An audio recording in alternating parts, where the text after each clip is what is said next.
Signing Day going on right now throughout the morning and the last couple of hours as well. And so we'll keep up and try to keep track of that as much as we can, as a lot of the classes around the country have signed their letters of intent, committed and signed for the most part over the last 2 or 3 hours or so. So anything crazy happens with that, we can certainly talk about, but also there is something that's developing over the last couple of years that I want to get into and talk about today during the show. 913-912-4810, the text line to join us, 913-912-4810, to be a part of the show, part of the conversation. We will get to some text throughout the show as well. Josh, what's up, man? How are you, sir?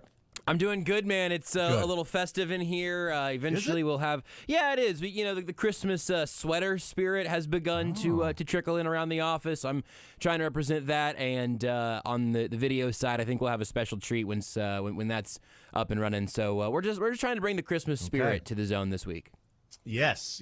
You came to bring some Christmas spirit. You got a big bag now. Guess what's in it? Something for the rich and something for the poor. So Merry Christmas and ho ho ho. What's that from, Josh? Go ahead. Just let the listeners know. I know you Jason, know it. You're breaking. Here, hit. Well, it's just like us, treacherous 3. That's what it is. 913-912-4810 is the text line.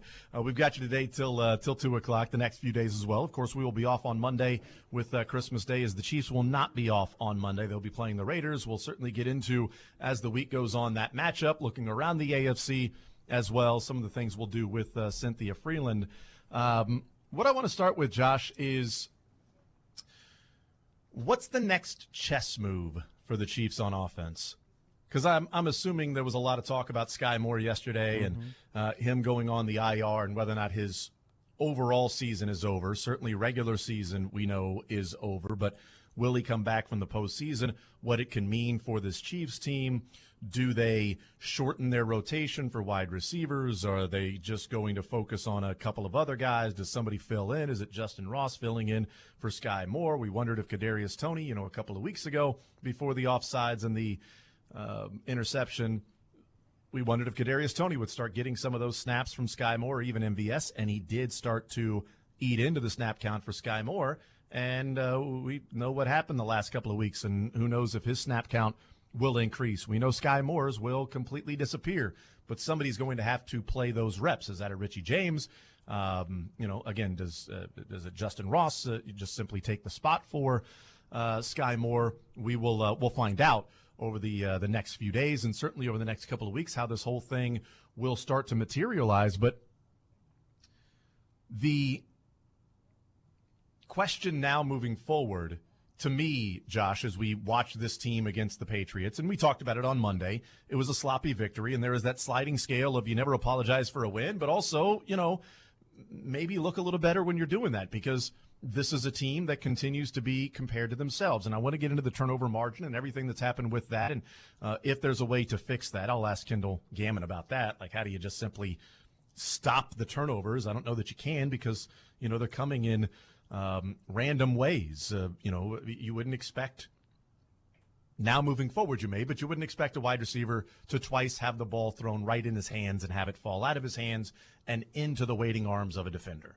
You wouldn't expect that to happen, especially with the same guy. You shouldn't expect that to happen in the NFL. Maybe junior high, maybe high school, maybe college, but not the NFL, with NFL receivers and gloves that, you shake somebody's hand and you can't let go because the gloves are so sticky. So you wouldn't expect that those things to take place. So I want to ask Kendall Gammon about, the turnovers, and maybe that's as simple as it is like, if the Chiefs can flip the turnover margin, well, now they're Super Bowl contenders. If they can't, well, now they're pretenders, or they're one of the teams in the AFC that could make a run, but they are not going to be able to, as it stands right now as a 3 seed, they are not going to be able to overcome a negative turnover margin 4 games in a row against playoff teams. That's just simply asking too much to overcome. It won't happen. But can they win 4 games in a row? Yeah, they certainly can, but not following the script of being -2, -1, -2. And some of that certainly is on the defense to create more turnovers, because they have just created 3 turnovers since the bye week. That's a problem. You need to be able to take the ball away to set your offense up in better positions. Now, if they do that the next few weeks, I don't know how much that is okay, now they're starting to do that because it's against backup quarterbacks. Even though Jake Browning has looked pretty good, Aiden O'Connell, while he's a backup, but is he all that much worse than Jimmy Garoppolo, who was the starter? So it's not like you're going from, Tom Brady to Matt Castle or anything like that, or Patrick Mahomes to, Chad Henne or Blaine Gabbert or anything like that. It's, Jimmy Garoppolo to Aiden O'Connell. It's just moving around deck chairs on the Titanic for that Raiders team. And we saw that as the season has gone on, that thing has collapsed, especially with the coach and the GM and all of that stuff. But we'll see if it, starts to materialize from that standpoint. But the question of what's the next move on the chessboard to me is because if we go back at the bye week, if we go back in time, 5-6 weeks ago, and we were looking at, the wide receivers and, they beat the Broncos, they beat the Chargers, they then lose to the Broncos. But at that time, we're wondering, offensively, Dolphins, they put up 21 points, but only 14 points on the offense. They get shut out in the second half. They come back from the bye. The Eagles, they do their thing and then end up losing that game. And part of the conversation coming out of the bye week, Josh, was you got to get Rashee Rice more reps. You have to have him in there more. He's your guy. He's the answer. If you're talking about guys that are difference makers and playmakers, get Rashee Rice the football. Get him in there on – limit MVS, take away some of those Sky Moore reps, and give those to Rashee Rice. And one of the other conversations, Josh, was you've got to be able to run the ball, more power runs, enough with the side to side and going, sideline to sideline. And I know that's a big part of their offense, and maybe Mecole Hardman will help that out, and he'll be a guy that can help them stretch the field sideline to sideline, vertical and horizontal, and just having a team cover every inch of ground. And it's like, okay, that's certainly part of it, but the strength of this offensive line is the interior of the offensive line, and there are some RPOs, but, man, it feels like if you could just simply power run game, just let those offensive linemen get to the next level. You've got Pacheco, use them in those ways, maybe use the wide receivers as, weapons in the overall offense, the passing game, the running game. And what have we seen the last few weeks? We've seen Rashee Rice go to 85% of reps to 92%. Of reps, playing 60 of 65. Sky Moore's reps going from 66 to 35 to 25 to now 0. MVS's go from 53, 49, and then back-to-back weeks around 33 and 34. We've seen those things happen. Even Kadarius Toney from hey, man, just get him the ball in his hands. He's gone from, he missed the Raiders game, but 18% against the Packers and then 44 and 40 against the Bills and the Patriots. And maybe it would have been better with 0-0 with those. But they did beat the Patriots. But, losing to the Bills, that one hurts. That one's tough and something they'll have to overcome. I don't know what the next chess piece is. And that's why I asked the question, is because I can sit here and try to come up with some answers, but I don't honestly know what it is. There were a couple of things that seemed more obvious, right? It seemed like get Rashee Rice the ball more. Okay, they're getting him the ball, and he's doing things that the number one receivers in the NFL are doing. Run the ball more power runs. Okay, they're doing that. They're converting third and shorts. It's like these third and shorts, they can't get out of their own way. These third and, 1 and 2 and 3 yards. 3rd and 10 used to be awesome, but how are they just as good at 3rd and 7+ as they are from 3rd and 1, 3rd and 2? Well, now they have been on a stretch of football where they are converting those 3rd and shorts. Not as many of the 3rd and longs, but they're converting the 3rd and shorts. Okay, there's the answer there. They have answered those questions, and yet they did score 27 against the Patriots. Could have been 34. Absolutely, and they turned the ball over 2 times. Packers limited offense. Eagles limited offense. Bills limited offense, against teams that are playoff teams. I don't know what the next move on the chessboard is unless, Josh, it's just, hey, stop turning the ball over. Well, no bleep.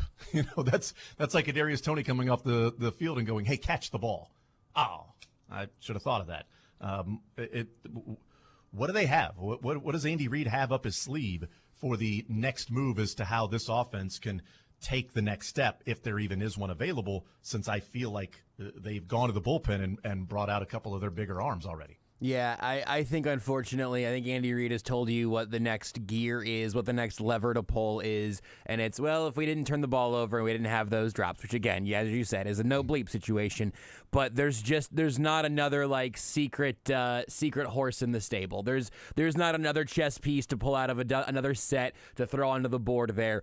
All you can do at this point, I think, is try to use the chess pieces on the board as well as you possibly can. And maybe that means moving around Richie James a little more, like he alluded to on Monday. But nobody should expect Richie James to save this offense, as a little Christmas miracle here the week of Christmas. Like I think at this point it would be unreasonable to say that there is some untapped resource in the Chiefs offense beyond, again, the stuff we've spent all year talking about. MVS taking a step back. Is that going to be the guy he is all year? Well, the year's almost over, so it's really looking that way. Is Kadarius Toney going to be a guy who offsets his dynamicism with drops and dumb penalties? Well, it's sort of what he's been throughout his career, so we're kind of seeing that now. Seeing that continue can't be a surprise. I think they could run a little more heavy. I think they could use Noah Gray a little more often and not just having him on the field, but also getting more targets to him. I would be happy to see them try to run more 2 and sometimes even 3 tight end personnel, although Blake Bell obviously has been an issue when he's gotten targets. But running your 12 and 13 personnel and hopefully Pacheco's able to take on a pretty full workload, if not this week, very soon, as obviously Andy Reid said they're expecting him back this week. We'll see. I hope they're relatively cautious with that. Apparently they were cautious by not playing him against the Patriots, but I think they could continue to lean into that a little bit more and then just start waiting for the defenses to show their hand. Say, hey, if you're going to defend us like we're planning on running 12 or 13 personnel right up the gut with Isaiah Pacheco, well, then we'll throw it to Travis Kelce and Noah Gray. You're going to cover Travis Kelce and Noah Gray like they're a couple of receivers, we'll run the ball right at you. So I think they could do a little more of that, but they're already doing that at a pace that's higher than most NFL teams, and we still think they should do it more often. So, yeah, I don't think there's any magic dust at this point. I think it's just using the pieces you've got. Well, and I think they've showed the adjustment they've made is to try to stretch the opposition vertically and horizontally. Is that, used to have those Tyreek Hill, handoffs, even Mecole Hardman handoffs, the ghost motion, things like that. I think their now version and offensive scheme of how do we make sure this defense guards us sideline to sideline is we're just going to take the snap and immediately throw it to the outside. Yeah. And let Rashee Rice or Travis Kelce in the game, late in the game.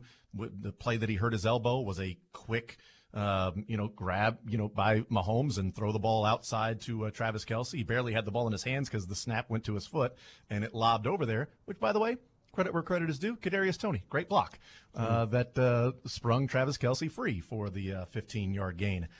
That's an adjustment that they have made. They're not just trying to hand it off to Sky Moore or Kadarius Toney or Mecole Hardman, in motion on those sweeps, or even Rashee Rice on a 3rd and 1 against the Detroit Lions in a sweep or anything like that. It's okay. There's 2 guys out there, and we've got a guy that's playing 10 yards off the ball, and all right, I'm going to throw the ball to Rashee Rice, and if he gets a block from this guy, now he's got one-on-one with the cornerback. I'll take my chances with that. And, oh, hey, look, it's a 14-yard gain, as opposed to Mecole Hardman's coming in motion. We've got these guys, working sideline to sideline. Now we hand it to Mecole. He's going outside. Now he can cut up, and, hey, look, there's a 12-yard gain. Okay, well, there's different ways to make the team have to deal with the Chiefs' offense sideline to sideline.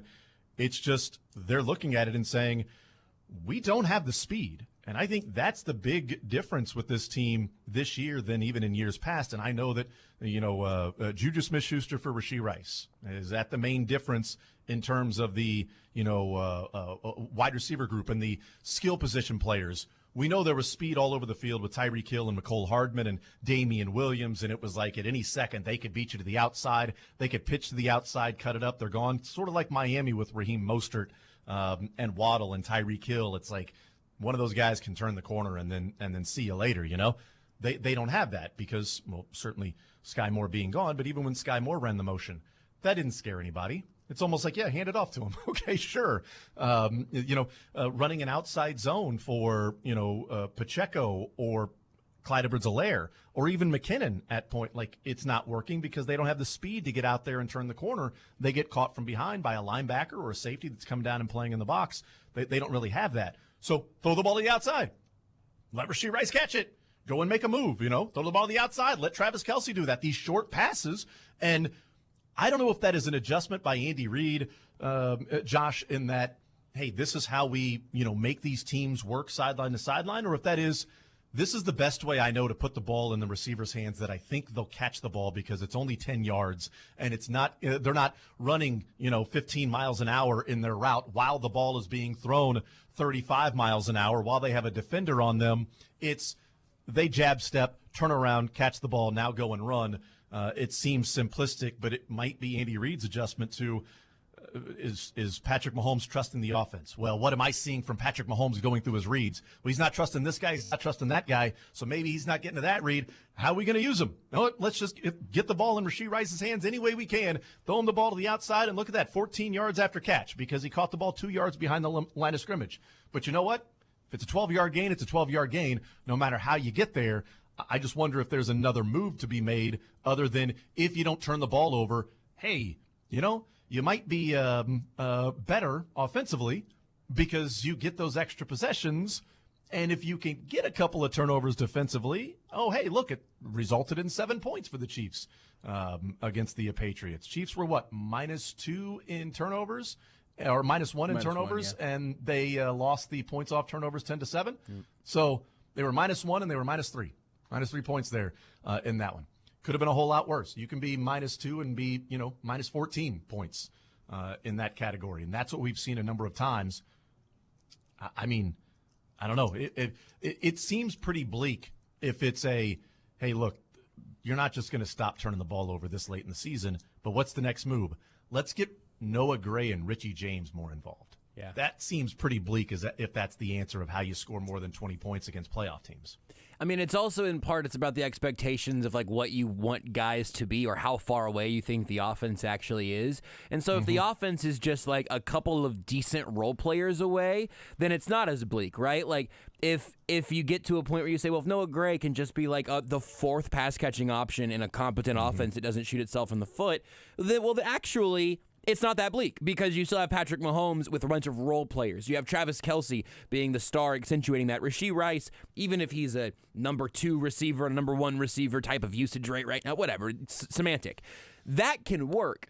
The problem is that some of the stars or the guys at the top of that usage kind of rate, like Kelce and like Rice, have both left footballs on the ground this year, both in fumbles and in drops, right? The bigger thing, though, in my mind at least, is that the guys who needed to at least be role players. You can be high variance if you're incredibly good at the top. You can have your ups and downs, or you can be consistent and maybe you're not a tremendous talent. You're not making huge plays, but Patrick Mahomes can use you. Like that was the logic of the numbers they kind of threw at the wide receiver position, I think. And now we're at this point where the guys who were supposed to be role players have been worse than that, and the high variance guys haven't had enough high moments, specifically being Tony. Rashee Rice having high variance, Travis Kelce having high variance is not the reason this team is where it's at right now in the negative senses, right? Like the fact that those guys are playing like stars is offense saving. Maybe if it is, Noah Gray and Richie James just gets you 6 yards when you need 6 yards, and they're not going to put the ball on the ground. If those two guys could do those two things, and it essentially takes Sky Moore and maybe Kadarius Toney, or maybe not by type of guy, but by usage, MVS, whoever. You take some of those guys who have been negatives off the field and you put neutrals on the field. If you get superstar Travis Kelce and rising star Rashee Rice, then I think there's still a championship offense in there in the context of your championship quarterback and championship defense. One of the things that I think we'll examine throughout the season, and I definitely think into the postseason, we'll take a timeout, we'll come back. I do want to talk about Rashee Rice and what we're seeing this year compared to other receivers. And we'll hear from Travis Kelce in New Heights podcast that came out this morning. He even talks about Rashee Rice as well. One of the things that I do think we'll be examining throughout this year, definitely in the offseason, hopefully that is, February 12th, that the offseason starts for the Chiefs, and that is why this year the skill position players have been such a conversation where last year, to me, the skill position players without Tyreek Hill, it was Patrick Mahomes is going to go scorched earth. He's on a Bleep You tour, and he won MVP. And he put up all the crazy numbers last year, and the Chiefs went and won the Super Bowl with almost the same group of guys other than Juju Smith-Schuster and, Rashee Rice. And I think there's going to be a deeper examination of if last year was the anomaly and this year is what it looks like when you don't, saturate the field with playmakers. Like, the 49ers have just flooded their offense with playmakers and McCaffrey and Kittle and Ayuk and Debo.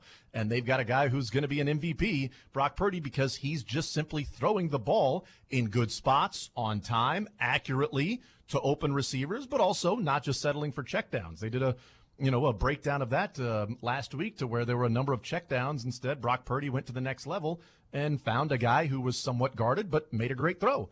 It's the old, with the Chiefs, you just got to take what's available. Mahomes can't risk throwing to the next level to a guarded guy because that guy may drop it, and now you're at 2nd and 10 or 3rd and 8, and you could have had 1st and 10. Well, Brock Purdy's going, 2nd and 10, we'll still be able to come through, so I'm going to try to get 25 yards on this play. That's what the Chiefs used to be.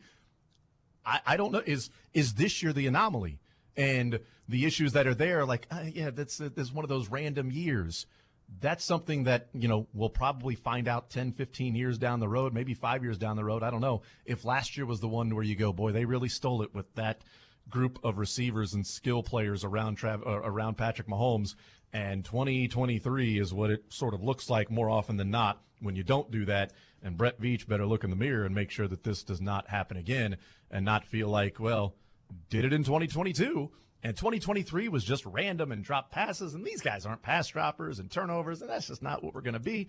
I do think it's going to be interesting to see if last year was the year where you go, man, the Chiefs had it rolling because they didn't turn the ball over as much. They didn't have as many drop passes. The offense was just simply clicking. It was in a good rhythm, and they won the Super Bowl. And this year they've been off a tick, and it's a turnover here or there. It's a penalty here or there. It's a drop pass here or there. And you look up and you go, why is this offense struggling? And those small little things, I don't know. We'll find out. We'll take a timeout. We'll come back. I want to talk about Rashee Rice. I want to hear from Travis Kelce and the New Heights podcast. We'll also talk some signing day and maybe trends we've been seeing over the last couple of years. We'll do that coming up next. 913-912-4810. Want to get to a number of texts that are coming in as well. We continue rolling along. Cynthia Freeland, 11 o'clock. Kendall Gammon, noon. Mick Schaefer, 1 o'clock. More Zone next.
All right, we continue right here on Sports Radio 810 WHB. We'll hang out with Cynthia Freeland coming up at 11 o'clock. Kendall Gammon at noon. Mick Schaefer at 1 o'clock. 913-912-4810.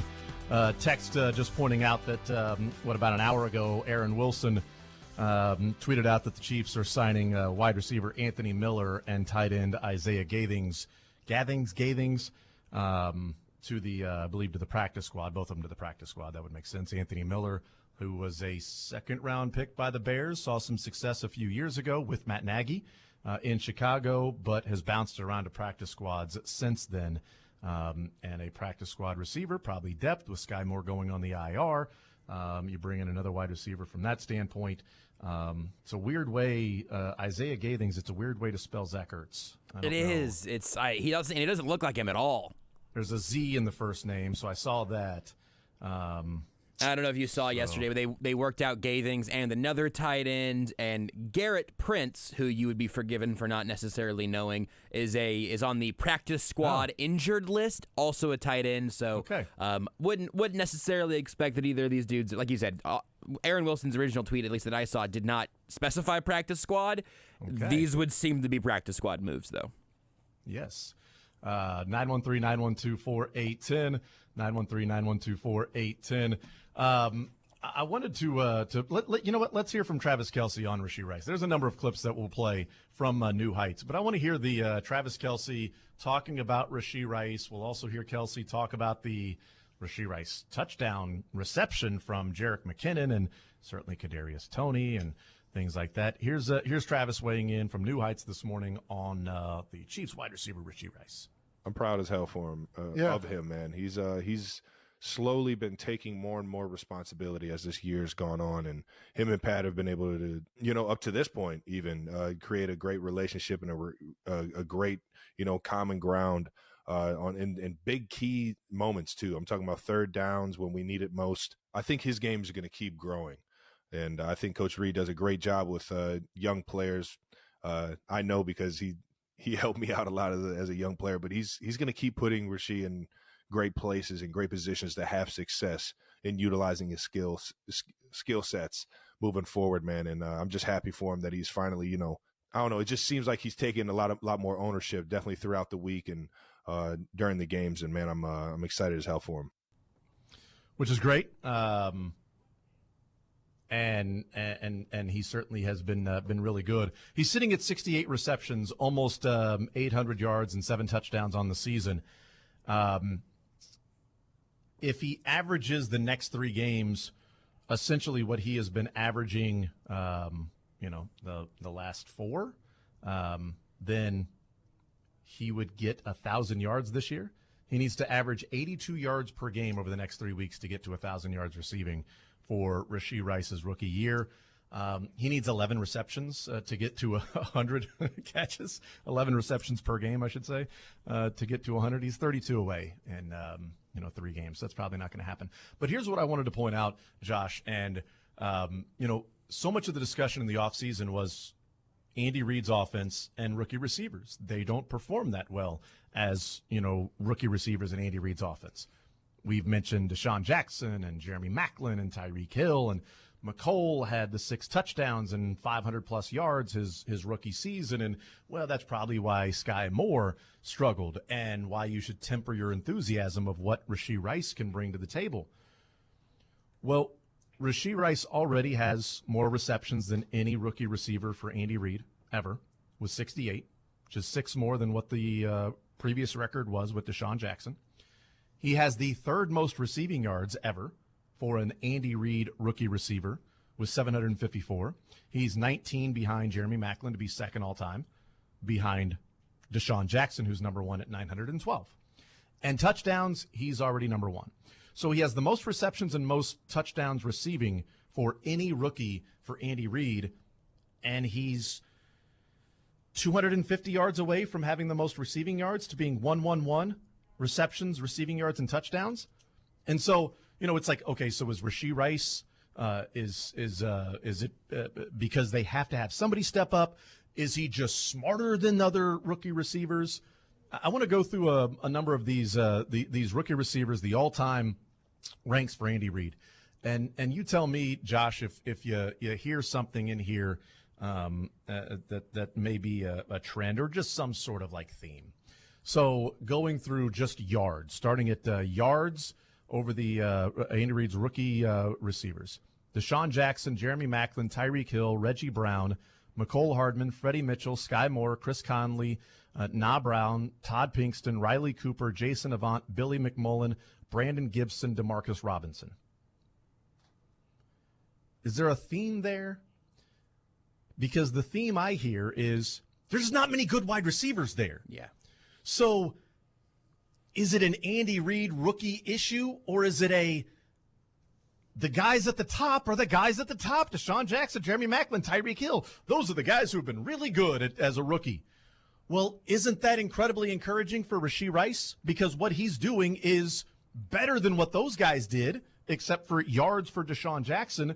And those guys all ended up having, over 4,000 yards receiving at the end of their rookie contracts for a career. That's averaging 1,000 yards a season. And you look at the other guys, and a bunch of them are like just a guy. Like, oh, this guy he struggled his first year with Andy Reid. No, here's the thing. They haven't been that good of players. And that's the difference with Rashee Rice, is that he's showing this year with the numbers he's putting up in an Andy Reid offense and being a rookie that maybe he's the difference in that he's just really good. And that's what they found in the second round, is a really good receiver that will be more in line with the top of the group here and maybe blowing away the top of the group outside of, Tyreek Hill, what he ultimately became. That's not, blowing them away. But over the course of a career and things like that, I mean, who knows where he can be. But that's the thing that sticks out is, well, these rookie wide receivers, Josh, they just haven't done very well. Yes, in their career. Right. Yeah, I've been this season has really been a good little heater for a particular take that's been sort of fermenting here for me, which is one, I don't know how much we should be expecting guys to take big jumps in off seasons, just like period, even year 1 to year 2. There's still some amount that you certainly can improve once you get more comfortable in a system and all of that. But the other one is what you just walked right up to, which is how many of these guys ended up developing into something different after year 1? I think your angle on it here of like, hey, maybe we should reevaluate what it means to be a rookie wide receiver in Andy Reid's offense, I think also sets right into kind of this larger puzzle that we're putting the pieces together for. Because McCole Hardman, for the successes of his rookie year, he was still the same guy his entire time in Kansas City until they let him walk and then bring him back, and then we'll see if he does anything in the playoff run or whatever. But it's not like McCole Hardman was a gadget guy in his rookie season and then he developed into more. Tyreek Hill is the outlier, but because he is the most noteworthy wide receiver development in Kansas City for Andy Reid, and I mean overall he's the best receiver that Andy Reid's ever had. I guess Terrell Owens could not developed. I said developed certainly, because I would say that he's going to end up with a more accomplished career. He might already have a more accomplished career than Deshaun Jackson does, and I love Deshaun Jackson. But in terms of a receiver that Reid drafted and developed, it's going to be Tyreek Hill, but he had so many other extenuating circumstances, both around the circumstances of his draft spot and just like the way he was used in college. He actually did kind of change positions a couple of times towards the end of his collegiate and beginning of his NFL career and all of that. So that one, I think it makes sense to see where the outlier is. I do still think we have a lot of evidence, especially early this year, of Andy Reid preferring a non-rookie to be a needle mover when you see the limitations they had on Rashee Rice early on. And I think unleashing him around this point of the season was probably the plan all along if things went well. Having to unleash him out of necessity and starting that earlier, that forced their hand a little bit. That rushed the process, but luckily for the Chiefs, Rashee Rice was ready for it. And I do think that there's absolutely something to, well, we actually learn more in a rookie season than you may stereotypically believe. I think we've talked about before, like, hey, Justin Jefferson and Jamar Chase were good immediately. The great receivers typically are great right away. Tyreek Hill is just one of the biggest exceptions to that in modern NFL history. And Rashee Rice has a chance to finish with 1,000 yards receiving. Yep. His rookie year. Yep. Which puts him in a different class. And it changes, it adjusts the scope a little bit when we go into the offseason or a draft and say, well, they're drafting this guy, don't expect much from him. Well, if they draft a first-round wide receiver, expect something from him because they're drafting that guy who's supposed to be really talented and different than some other second and third and fourth round wide receivers that can be filler. Because we've seen when a guy that actually has the talent and might be special, what he does as a rookie in Andy Reid's offense. He's still going out there and performing and producing and putting up numbers. So if they draft a first-round wide receiver, I'm not going into it going, well, I mean, we'll see what he can do his rookie year, but this is more long-term. No, that guy needs to produce. He needs to produce early because Rashee Rice has shown you that it is possible that somebody can come in. Sky Moore is the norm, but he's the norm in terms of ability and production connecting in Andy Reid's offense. He doesn't have all that much ability, and the production is not there. Rashee Rice has a lot of ability, and the production has followed with Andy Reid's offense. He'll find ways to get you the ball and maximize some of your skill set. Okay, they take a guy in the first round. He better produce because you're spending a first-round draft pick on him. We'll take a timeout. We'll come back, continue rolling. Cynthia Freeland joins us at 11 o'clock. More Zone next.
coming up at noon. No Chiefs press conferences. Everything moved back a day as they will play on Monday.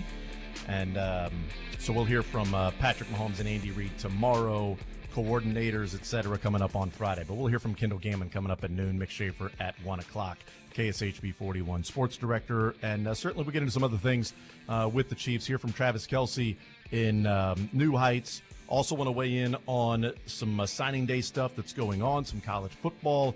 There is a dynamite slate of college basketball games coming our way tonight as well. So a lot of stuff to get into and talk about today. And I also want to figure out how the Chiefs are going to figure out how they stop turning the ball over. I don't know. Maybe that's a mystery that'll never be solved.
She's done the research. I measured the big boys' booties for like 2 years. She's analyzed the data. If you can keep that big booty down, like if you are a big boy, if you're very tall and you can keep your booty down low, then you are far more successful. She's crunched the numbers, and the results are clear. The back of booty isn't as good, as it turns out. If she picks a dog, she'll have the math to back it up. It's not like Travis Kelce has done.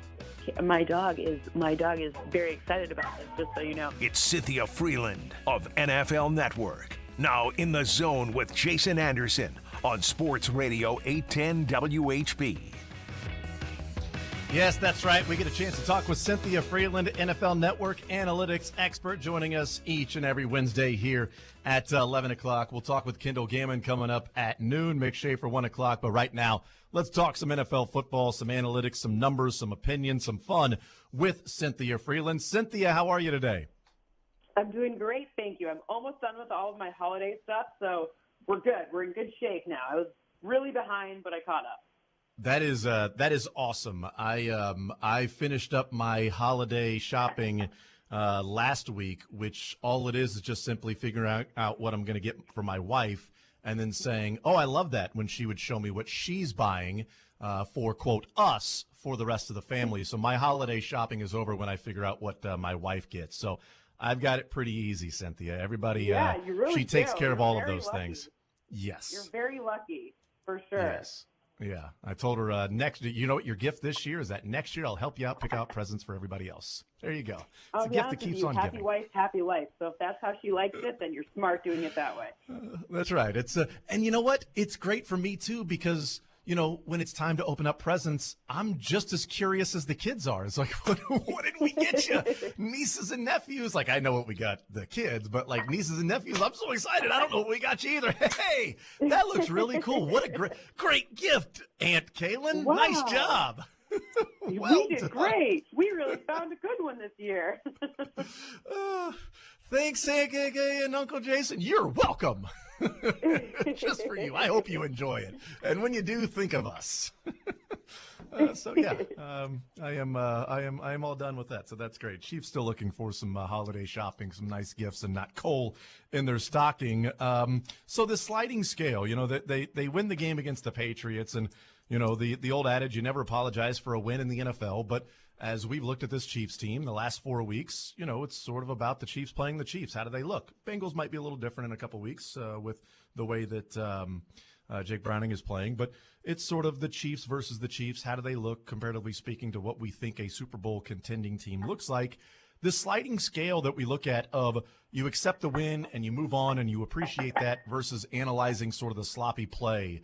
How do you balance those two with this Chiefs team that did go into New England and put 27 points on the board, and they could have put 34 points on the board, or at least 30 points on the board against a defense that hasn't given up 30 points, but just a couple of times this year?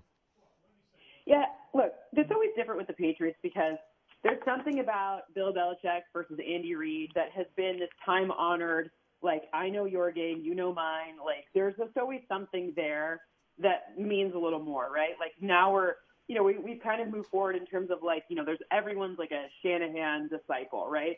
But not these two. And these two are kind of like the old regime of like, this is who fights each other. So it's never going to look pretty between these two because that's just the way it is. And that's part of what makes this sport so cool, right? Like those Tom Brady years, you always knew it was going to be a slog against any Andy Reid team, be it, the Eagles at that point. So it's just one of those things that, I guess the thing that I'm very much interested to see, especially moving forward, is I'm just watching the O-line to see if there's, what's 100% look like?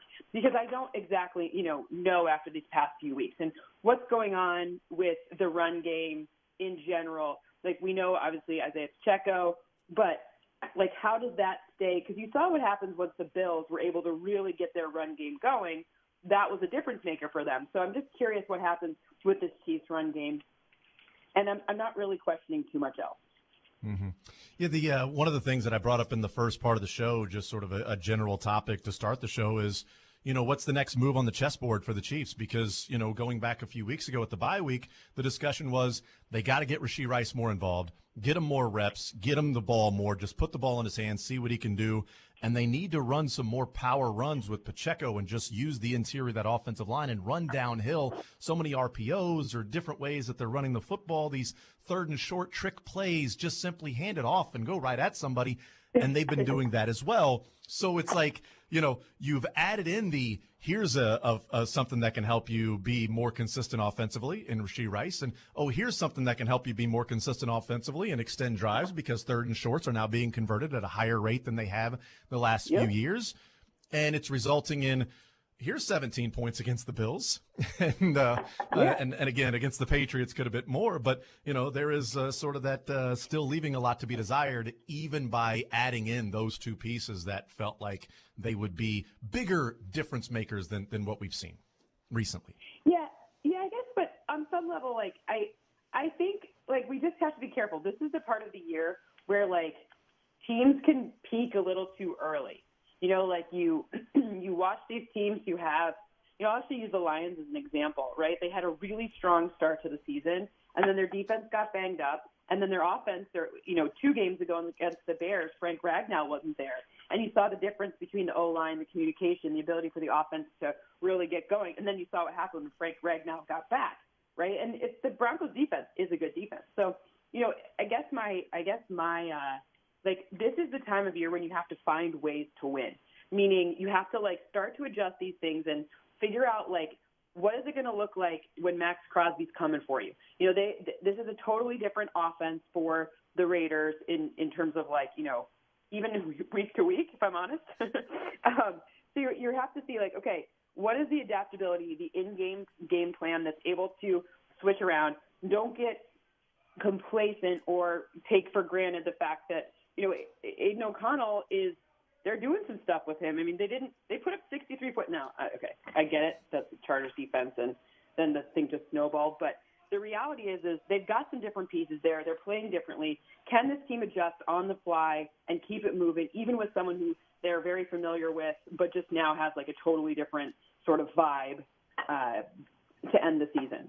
How do you finish and start to progress towards the playoffs as opposed to kind of backslide or rely on doing the same tricks over and over again? Because that's what that's when you think of the 49ers, that's what I'm curious if happens. Once people figure out how to kind of stop what they're doing on offense, how do they then react? So I think it's okay to not be perfect right now.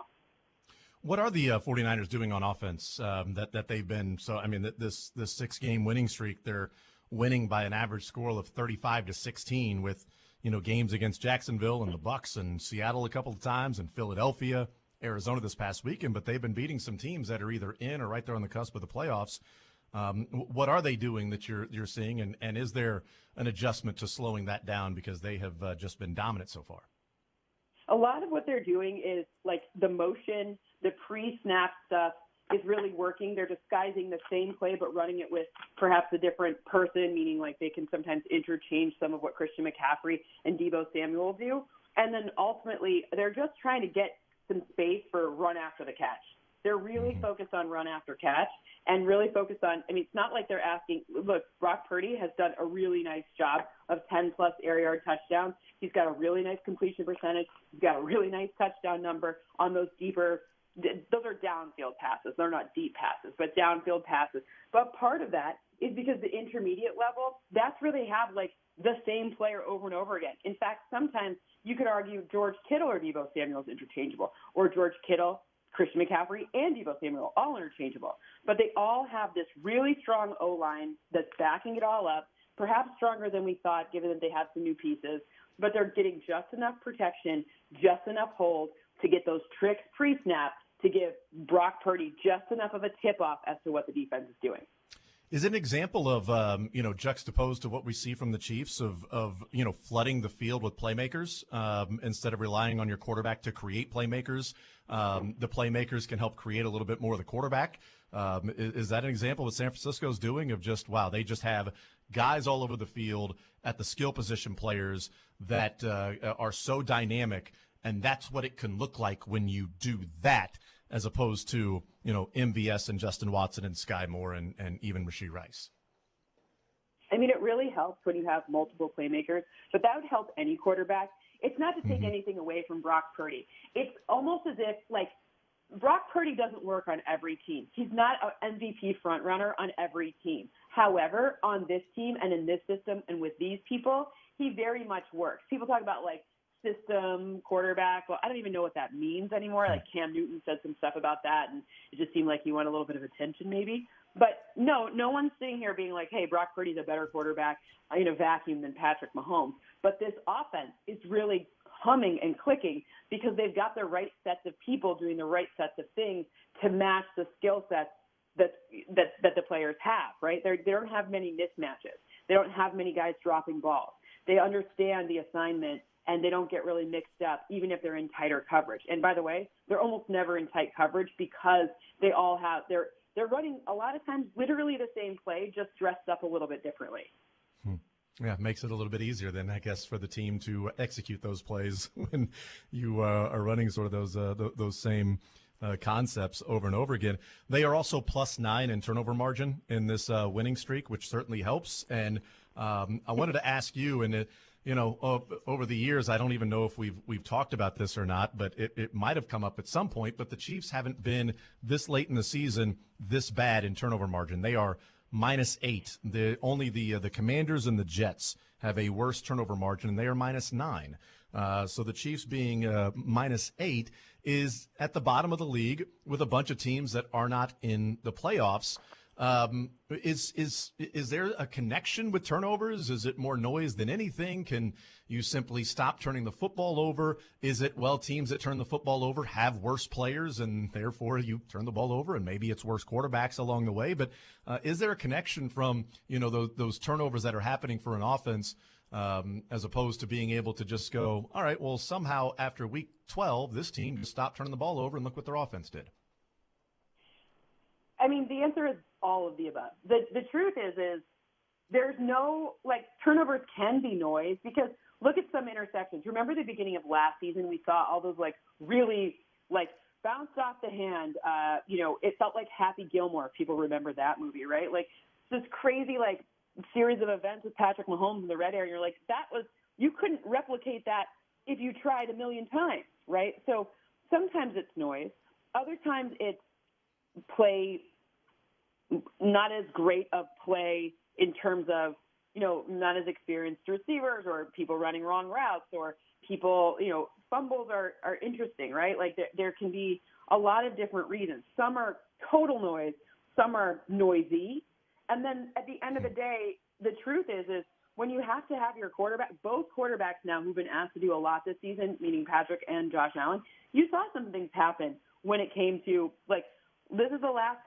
Josh Allen said something like, "I felt like I was the kid in the project that didn't do any work but still got the A." Right? Maybe that's how kind of good teams. I'm sure if you asked Brock Purdy, he's probably had several games where he felt like that as well this season. So the answer is kind of all of the above. But you also have to remember that the Chiefs defense playing so well means that you got to kind of take it in a different way too, because then you don't need the offense to be quite as crazy because the complementary aspect of football means you're not asking Patrick Mahomes to put up 35 every week. You're asking maybe, 20, 25 will get you there. So it's all a game of balance, right? You have to balance it out.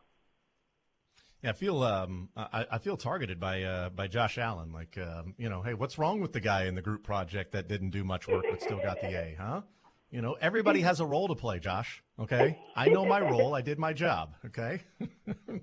I'm that guy that everybody's annoyed at. Come on. It's what I do best.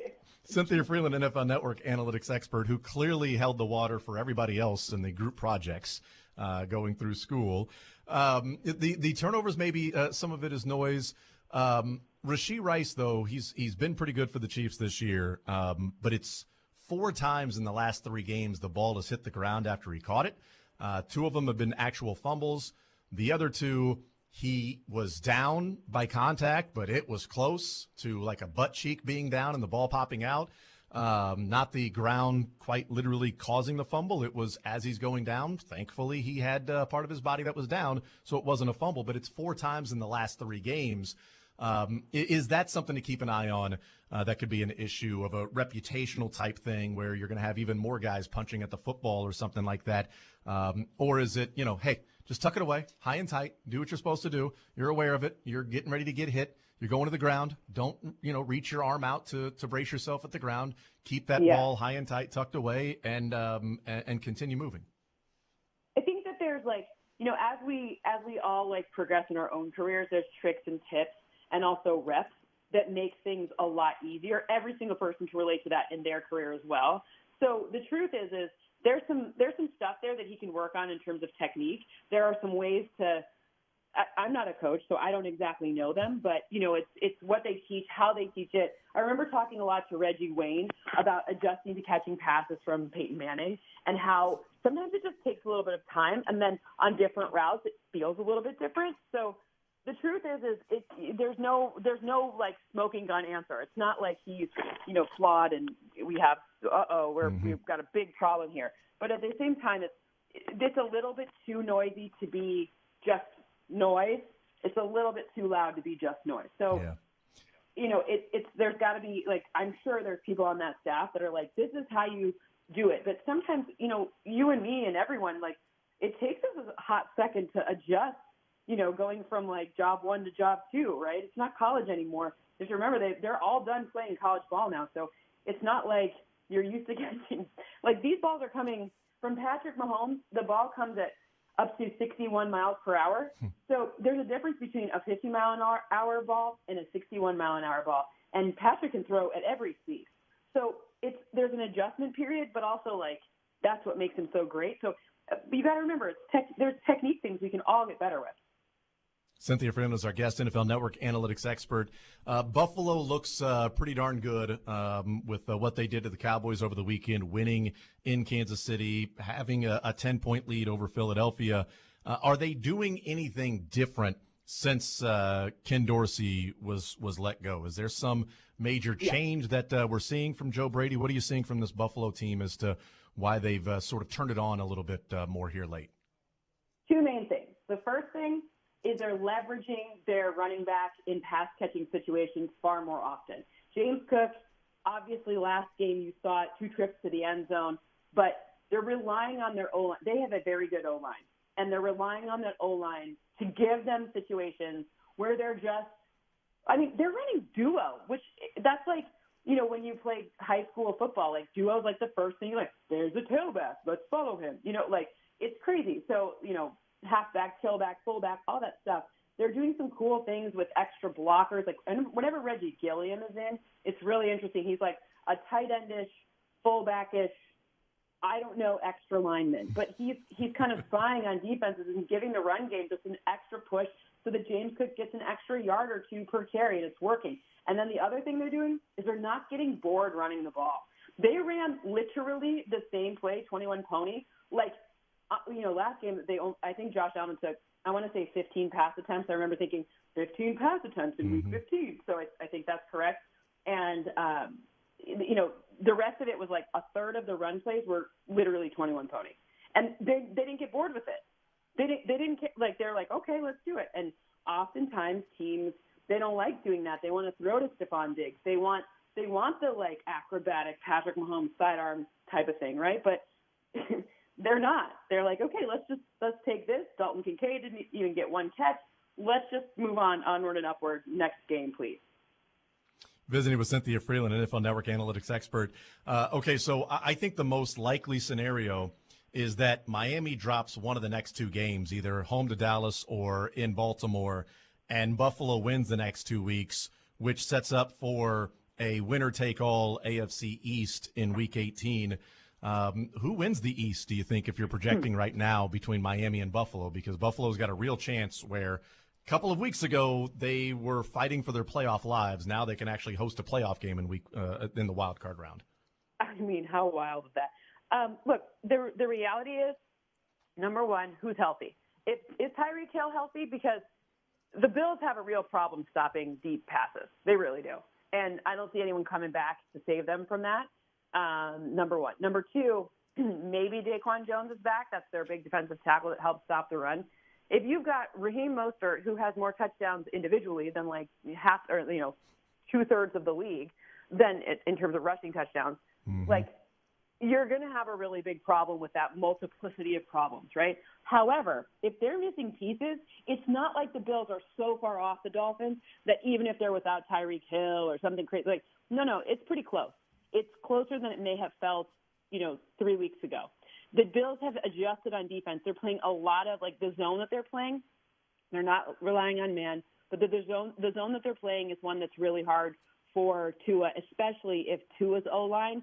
I'm very confused when these people are coming back or if or what's going on, because if they can get pressure on the quarterback, and by the way, they got pressure last week pretty well without even A.J. Epinesa being there. They're missing just all these pieces, right, and still were able to get pressure. And if that's the case, it could go in the other direction easily. So the truth is it depends on who's playing, as it turns out. Yeah, I mean, it's and look, I'm hoping that both Baltimore and Miami lose this weekend, and then Miami can knock off Baltimore next week, and then hey, Chiefs just went out and they got the number 1 seed. It seems pretty simple on paper. Just write it all out, and wins or losses, especially this year in the NFL, it's very easy just to predict who wins and who loses each and every week. Cynthia Freeland, NFL Network analytics expert. Last one for you. Raiders on Monday for the Chiefs. They are 10-point favorites. The Raiders, the Jekyll and Hyde of no points to 63 points to we'll see what they do on Monday. What do you think of this matchup with Chiefs and Raiders? Well, the thing that I'm going to be on the lookout for is how the defense responds to gadget plays. They are going to use, remember that year Ryan Tannehill in the Dolphins, had all those gadget plays when it was Adam Gase's first year when they went to the playoffs after, starting the season winning, 1 out of 4 games or something crazy like that? That's what they're going to have to defend, in my opinion. I know what it looks like from the standpoint of, their O-line has held up decently well for Aiden O'Connell. Clearly, he can be very efficient. I don't think it gets the type of efficiency or push they got early in the game against the Chargers, but I do think that gadgets will be present. And that's a good one, though. It's a good test because a lot of the NFC teams that could potentially be, in Vegas a different week, just a lot later, maybe in 2024, in February, those NFC teams love a good gadget play. So I like to see how the Chiefs are going to have a plan against that.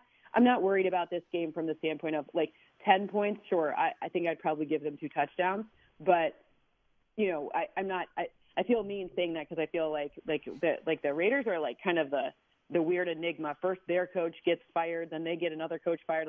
It's bad juju. Get out of there. That's right. Yes. Just to get through Christmas perfectly fine. And maybe there'll be a present waiting for the Chiefs a few weeks down the road with a couple of home playoff games there in January. What do you do on Monday? Are you working throughout the day? Is it working just by watching football or actually at the office, at the studio? What does Monday, Christmas Day look like for you? Well, on Sunday, I did the tradesy thing, right? So on Sunday, we have game day morning, and then I'm working game day live that traded out working. So I work 7 hours all sequentially on Sunday so that on Monday, I actually get the day off so I can code from home and enjoy my family. It's the first time my dad has felt healthy enough to go to a football game in the past couple of years, 3 or 4 years. So we're going to actually go to the Bills-Chargers game. The Chargers have been super generous, helping us get there so that he had some health issues. So he doesn't have to walk very far. They've been awesome. So we're going to actually go to a game, which will be fun. Wish it was a Chiefs game, but my mom obviously wished it was a Chiefs game, but we're going to go as a family. Yeah, that's really cool. That'll be special. That'll be a lot of fun. And to show you what Cynthia's life is like when she says, I actually get to enjoy the day. I get the day off and I get to code from home. And doesn't sound like coding does not sound like a day off, but that's a day off. Well, no day off, but at least I get to do it from home. We get some good Italian fare, good cooking here. We're good. Fantastic. Cynthia Freeland, NFL Network analytics expert. As always, thank you for the time. Have a Merry Christmas, and hopefully Monday is as special as hopefully it sounds like it will be with the family and everybody out there. So thank you for the time as always. Enjoy Monday this weekend, and we will talk next week. Yes, Merry Christmas. Christmas. Talk to you soon. Absolutely. There's Cynthia Freeland, NFL Network analytics expert. Great stuff. That's awesome. What Monday will be there. So her dad healthy enough to go to a football game, and the family going to a football game there to watch Chargers and Bills, to just go and fan it up. There's nothing wrong with that. Every once in a while, just go and fan it up. But different versions of and ideas of days off. I get the day off. I get to code from home. That's exciting. So I don't know. I get the day off. I get to sleep at home. There you go. There's mine. We'll take a time out. We'll come back, continue rolling. And again, Kendall Gamlin will join us at noon. There's no Chiefs press conferences today because they play on Monday, so everything moved back a day. We'll hear from Andy Reid, Patrick Mahomes tomorrow. We'll hear from the coordinators coming up on Friday. But we'll take a time out. We'll come back. We'll hear from Travis Kelce, New Heights, a couple of things that he said on the podcast that came out this morning. Also want to talk about signing day going on in college football with some names across the country and certainly local schools as well. We'll take a time out. We'll come back. More Zone next.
All right, we continue right here on Sports Radio 810 WHB. Jason Anderson with you, Josh Briscoe, Dylan Michaels. We head up until 2 o'clock. We'll talk with Kendall Gammon coming up at noon. Thank you to Cynthia Freeland there, breaking down the Chiefs and the NFL as well. We'll continue talking about the Chiefs and some of the things as the show goes along. No Chiefs press conferences today. They will be tomorrow. The New Heights podcast, though, that came out this morning, and I have yet to listen to it or hear any of these clips, but Josh told me that I should not listen to them until I hear them live on the air. So we heard the one on Rashee Rice already, but we got a number of other ones to play as well. So should we do that right here, Josh? Play some of these clips? I'd love to. Can we just go ahead and do the can we just get to the Zappy one real quick? Let's do it. I think this is the highlight of today's episode of New Heights. I think it's going to be the highlight of today's episode of The Zone. I think it could be the highlight of anything on 810 today. Because as Jason Kelce is kind of setting everything up, and they're about to talk about a big play made by the Chiefs defense. And Dylan, go ahead and leave our mics up for this if you want, and Jason, you'll go ahead and be up here too. Travis Kelce made had a pretty big revelation regarding the Patriots quarterback. Linebacker Willie Gay intercepted Bailey Zappi. Zappy's his first name is Bailey? Yeah. Interesting. All right.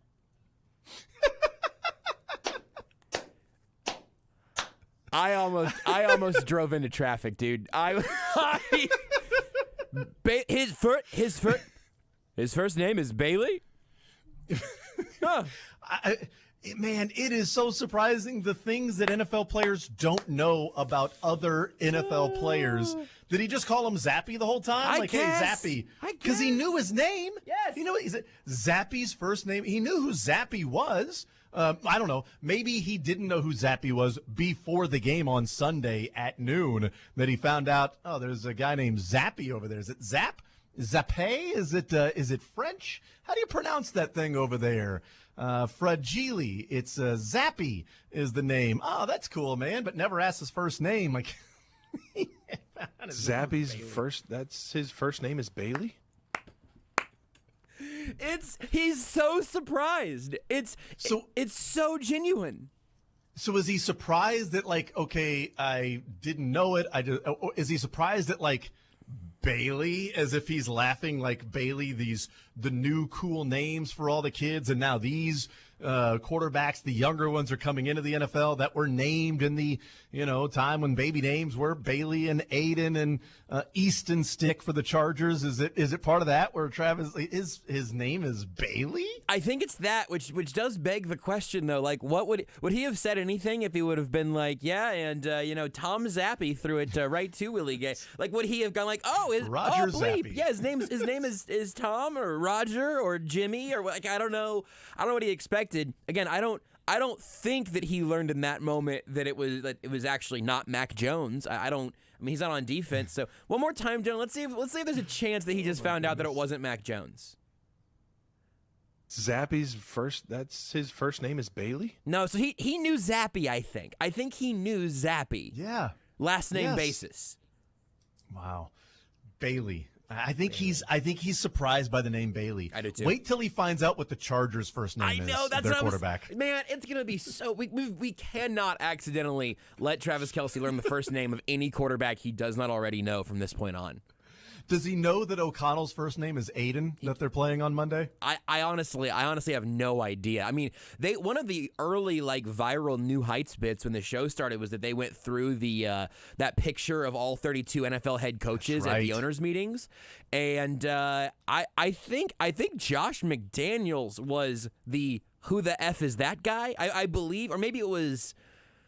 I don't even think he recognized. I'm not sure Kelce recognized Nick Sirianni. Honestly, I can't remember who the coaches were. One of them might have been Nick Sirianni. I can't remember who the coaches were. That he was like, I don't know who is that guy. I've never seen him before. Maybe Jason Kelce was just as confused. But it goes a little bit back to when. Was it Justin Reed? Yes. Before the Bengals game when he was talking about the tight end, and he said the number, but then the name was different because he was also he sort of was talking about multiple guys, but just said the number, didn't say the name, and people, he watches so much film he doesn't even know the name of this guy because everybody deals in numbers, right? And maybe it's just everybody deals in numbers or last names. Kelsey's not going up against Zappy when he's out there, so does he even need to know? Probably not. Doesn't care. But just in the NFL.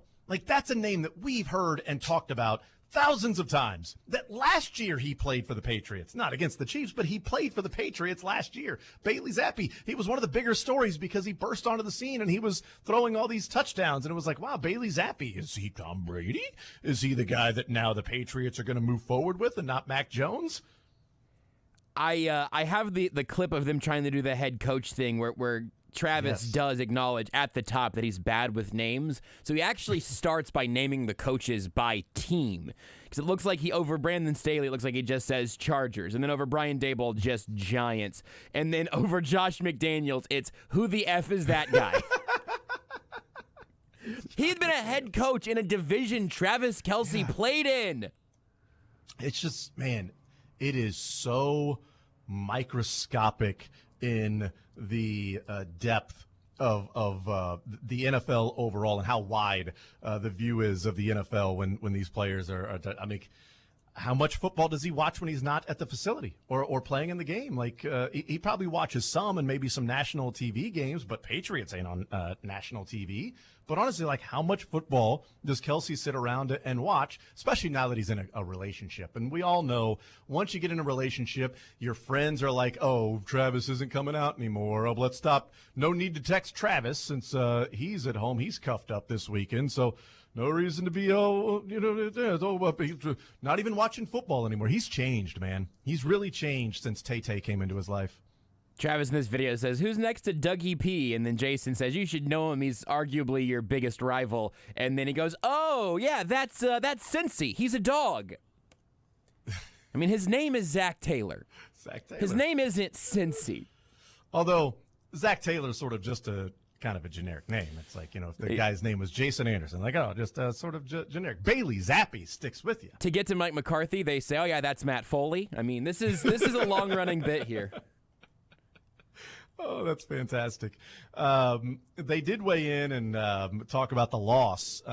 Jason Kelce asked Travis, not the loss, but the win finally. But Jason Kelce asked Travis how it felt to win. Chiefs 27, Patriots 17. You guys are back in the win column after some frustrating weeks. How's it feel, Trav?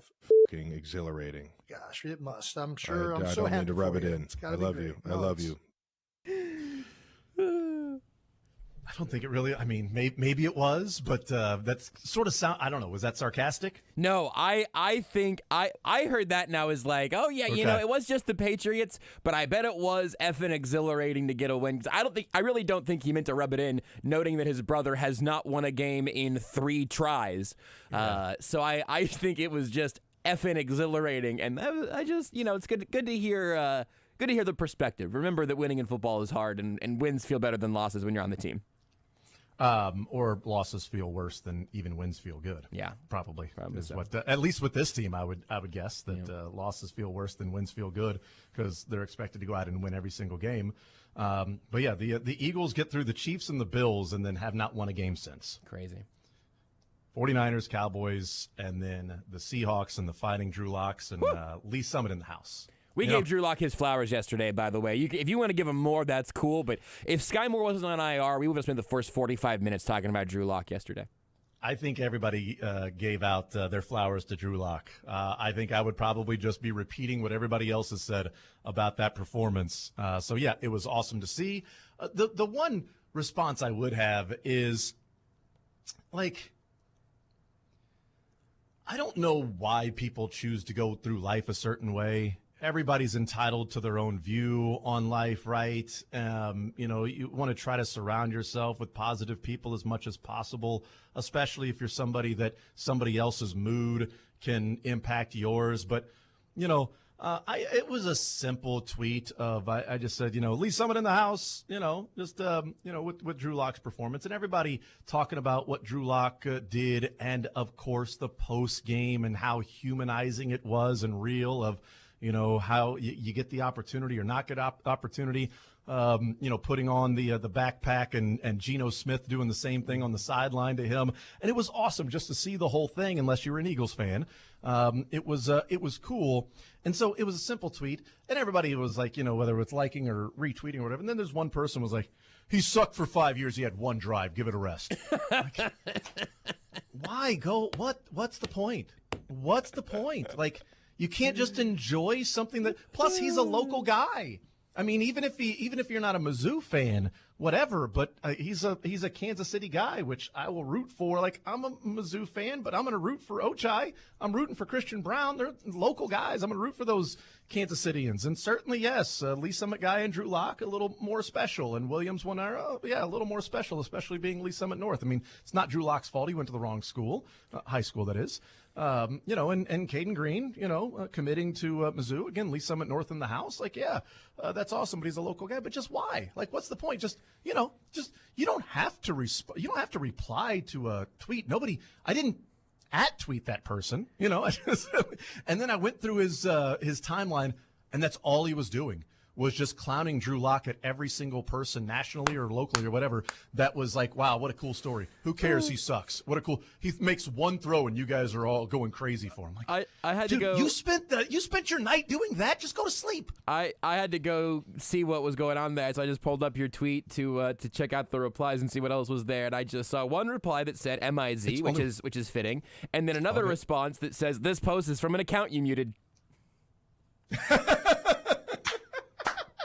Now that's perfect. Sometimes I feel like I'm doing things all right. Sometimes I'll open up a tweet and people are like, oh man, toxic in the replies, and I'll just see replies from and to accounts I have already muted. And in this case, I think I did okay. I get that from time to time. When I don't click that dude's profile right now, Jason. Just PSA.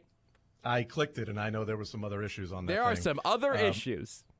Yeah. No, but when I tweeted that after the what was it? The Packers game with the non-pass interference call. And I tweeted out, I'm like, they didn't lose because of a non-pass interference call. They should have had the opportunity to be first and goal from the 5, whatever. But, turnovers and fumbles and interceptions and issues there, And then I saw people responding to different things, but the responses came from account you muted. And I'm like, oh, I can imagine what he's saying probably.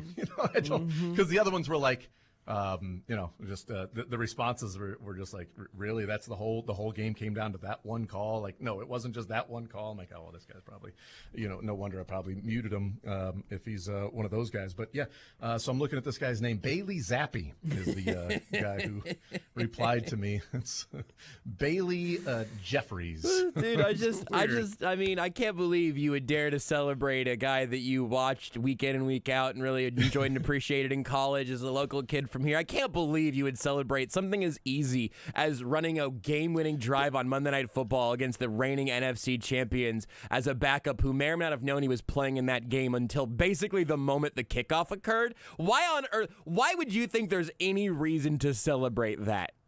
But also, like, even if he sucked for the last 3 or 4 years, he's an NFL quarterback from our backyard. Yes. He's an NFL quarterback that grew up in Kansas City, and he's quarterbacking in the NFL. That's pretty badass. Who had a great moment. Of those. There were 32 of those guys that started over the weekend, and he was one of them, and he's from right here. And again, awesome. I would say, and not that it's ever worth just being the like unnecessary hater in a Twitter mention or whatever, but like if we spent like 6 days straight talking about Drew Lock because he's a quarterback from our backyard, but he went like 4 of 18 with 3 picks and no touchdowns and a blowout loss, I'd be like, well, it's cool that he's from here, but that was rough, and maybe we shouldn't just gas.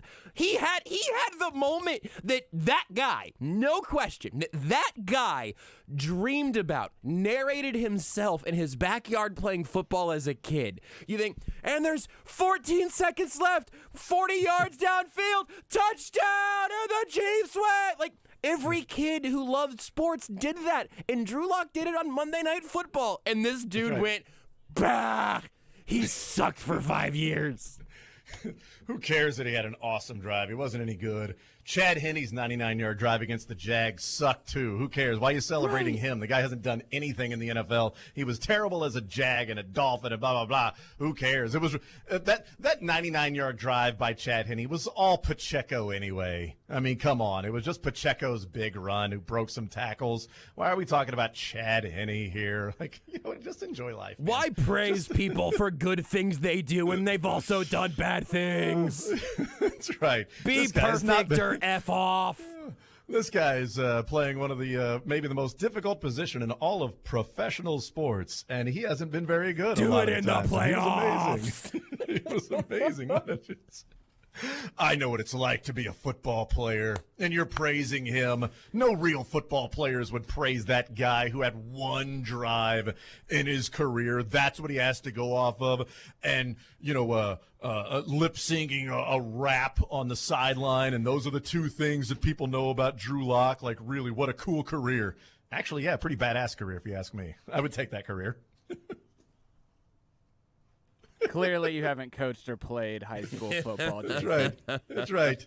When's the last time you put your hand in the dirt in a three-point stance, Jason? Huh? He threw that pass to Jackson Smith and Jigba. He was a first-round pick. Do it with Cornell Powell. When's the last time you ran as fast as you could down the field and banged your head and got concussed into another man's head? When's the last time you did that? Then talk to me, all right? Probably don't remember it, but talk to me when you do that. Then I'll listen. Garbage His for career 5 years, sucks. but brag about one drive. You know who never brags about one drive? John Elway. Great quarterbacks like him. Game-winning drives are a dime a dozen. Anybody can have a game-winning drive when you just lob it up in the air and let your receiver go get it. Do it Anybody in the can first do that. quarter. Do it in week 4 when Gino was playing. Do it in training camp. How about that? Then you wouldn't have to come off the bench, huh? Do it in college, and then your team wouldn't have lost as many games. Figure that. Do it in high school, and you'd have been better. Don't let the Broncos trade for Russell Wilson. You should have been a Bronco in high school, not in the NFL, you jerk. We'll take a timeout. We'll come back. His Continue name is rolling. Bailey? Bailey Locke is the name of that quarterback. He would not be as good. Drew Zappi. We'll take a timeout. We'll come back. Continue rolling. We're next.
don't know. We'll see about that. Also, sad news with the passing of Ed Buddy that we found out last night. And Kendall Gammon, an ambassador, Ed Buddy, one of the original ambassadors for the Chiefs, played his entire career with the Chiefs. And 9 straight years to start off his career with never missing a game. That is incredible. So we'll get Kendall Gammon's thoughts on a life well lived with Ed Buddy. We'll take a timeout, and then Mick Schaefer will join us in the 1 o'clock hour. KSHB 41 Sports Director. More Zone coming up next on this Wednesday.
and he'll juggle anything you throw at him. It's Kendall Gammon in the Zone. Brought to you by Crown Toyota and Crown Volkswagen. Recognized as the #1 place to buy a new or pre-owned vehicle. Visit crownautomotive.com to see the latest deals. Experience the Crown difference.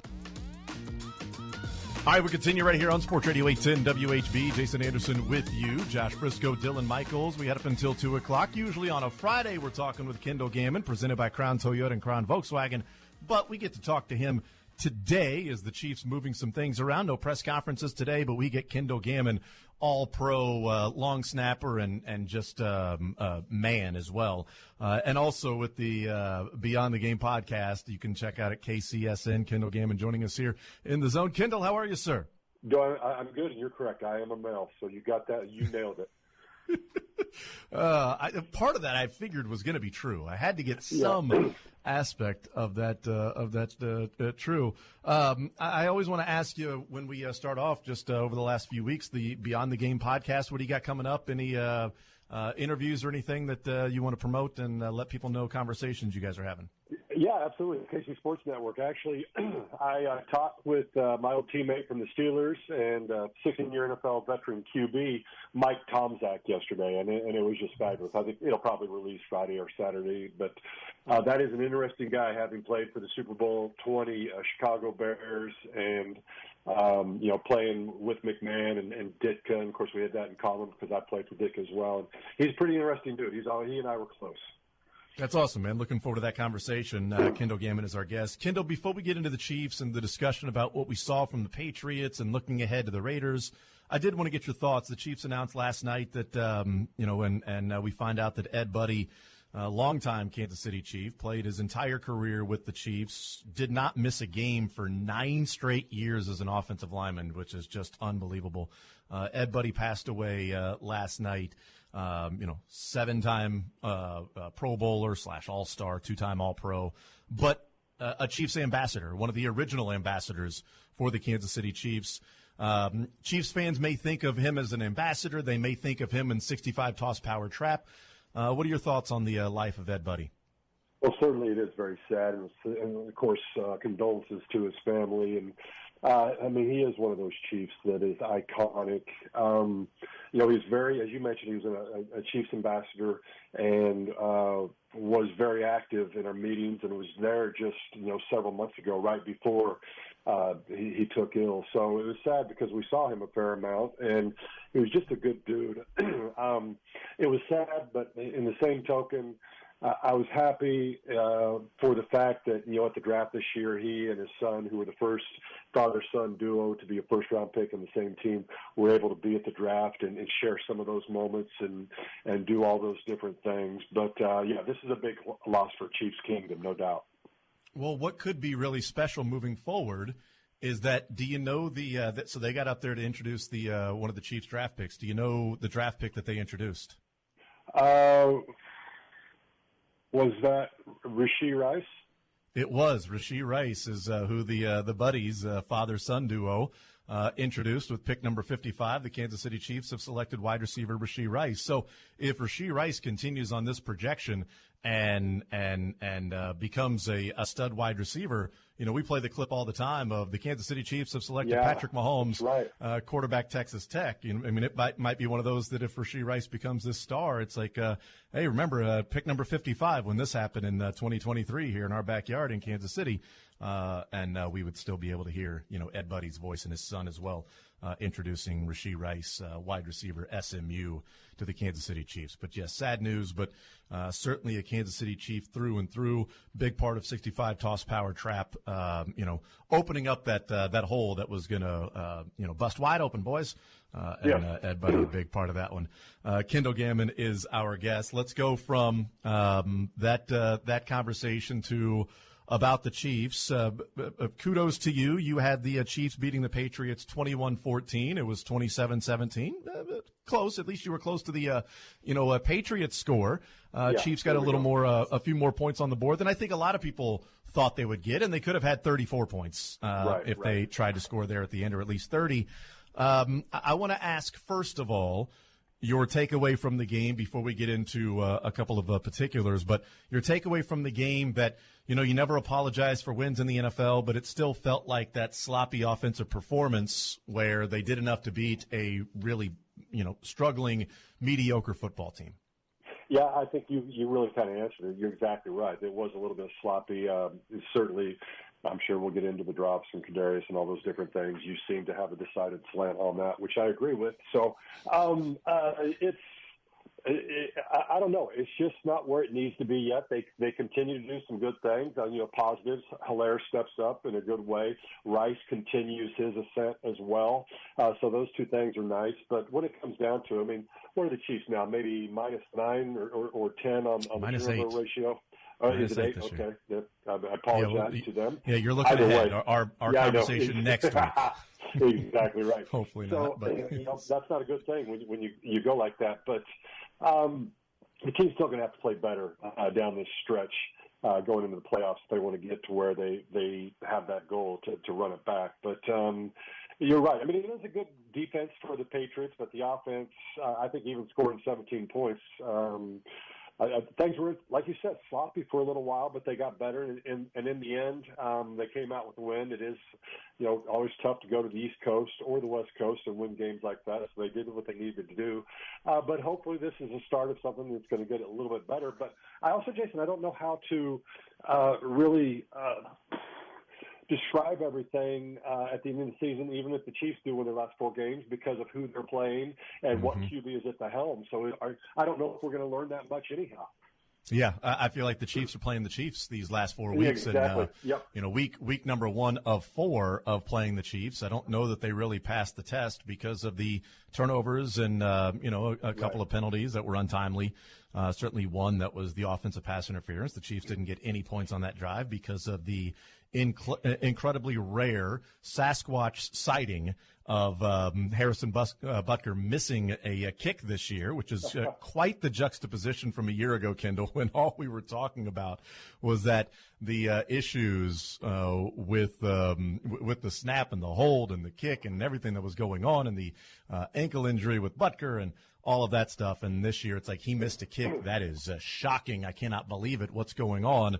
But yeah, so they didn't get any points out of that particular drive with the offensive pass interference. I don't know that that was a great call, but it's still a call that happened in the NFL. You got to find a way to overcome it. The Chiefs could not do that, and then they didn't put points on the board. But you mentioned Kadarius Toney, and I'm not sure why you think there's a certain view I have of Kadarius Toney this year. Yeah, you hide it well. I can look into people, and sometimes I can see some things that others can't see what they're talking about. It's funny because, a week ago, myself and Josh and Dylan, we went through the different skill position players for the Chiefs, and we had solution, issue, and filler. So is this person a solution to the offense? Is this person an issue for the offense? Is this person just simply filler for the offense? Like Justin Watson, it's filler. He's there. He does his job. Not a solution, but he's also not an issue. And we finally got to Kadarius Toney, which was the whole reason and the point of the exercise was at the end we got there, and it was solution, issue, or filler.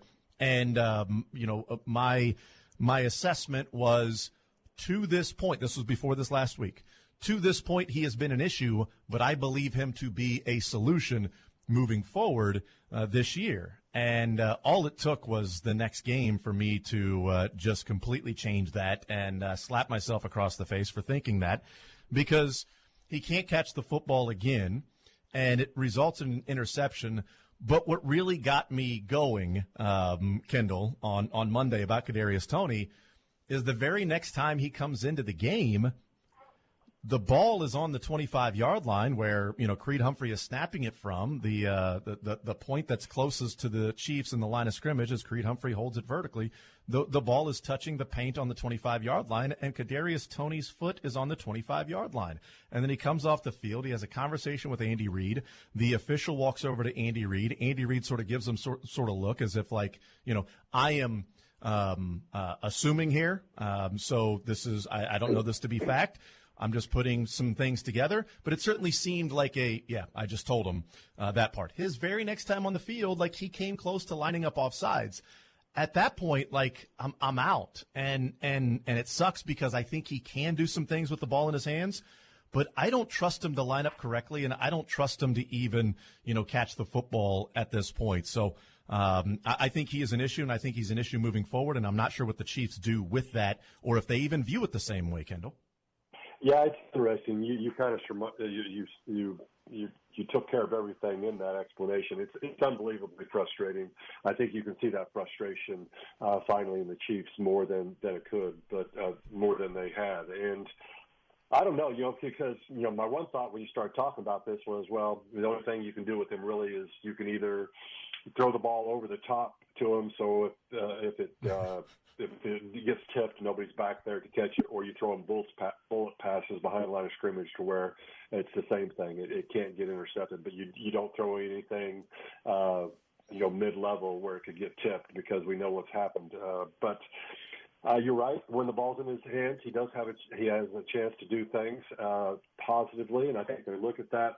But ultimately, when it comes down to it, you're right as well, which is, that's the most basic thing, which is lining up and the line of scrimmage. And, it takes me back to when I was coaching my youngest son's Little League football team in like the 7th or 8th, when they were 7 or 8, and I was talking about some things, whatever, and I said, you go up to the line of scrimmage, and everybody's just looking at me with this look, and I'm just like, wait a minute, who here knows what the line of scrimmage is? And I get like 2 people that raise their hand and nobody else, and I was just like, okay, we need to go back to basics. Well, that's okay for a 7 or 8-year-old. It's not okay for somebody who was a first-round pick, who is unbelievably talented, but just for whatever reason, it would seem can't figure it out, and I have no explanation. I just don't understand it.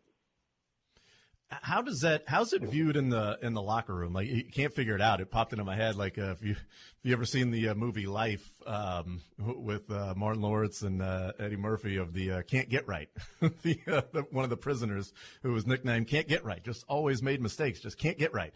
And I don't know, maybe that's Kadarius Toney, but in the locker room with these players, like, how does it start to affect them? Does it start to affect like even trust? Like Patrick Mahomes comes off the field, Kendall, and slams his helmet. He drops a GD, and then reading his lips said, "I just bleeping said that."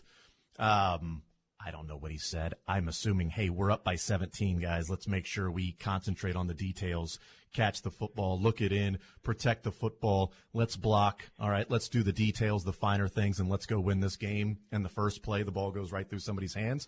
Again, I'm just guessing what he meant by I just bleeping said that, but how does that start to impact other guys on the field, or does it? Is there this constant? Last week, Travis Kelce was like, we love Kadarius Toney. That guy with the ball in his hands, bleep that if you guys think he's a problem.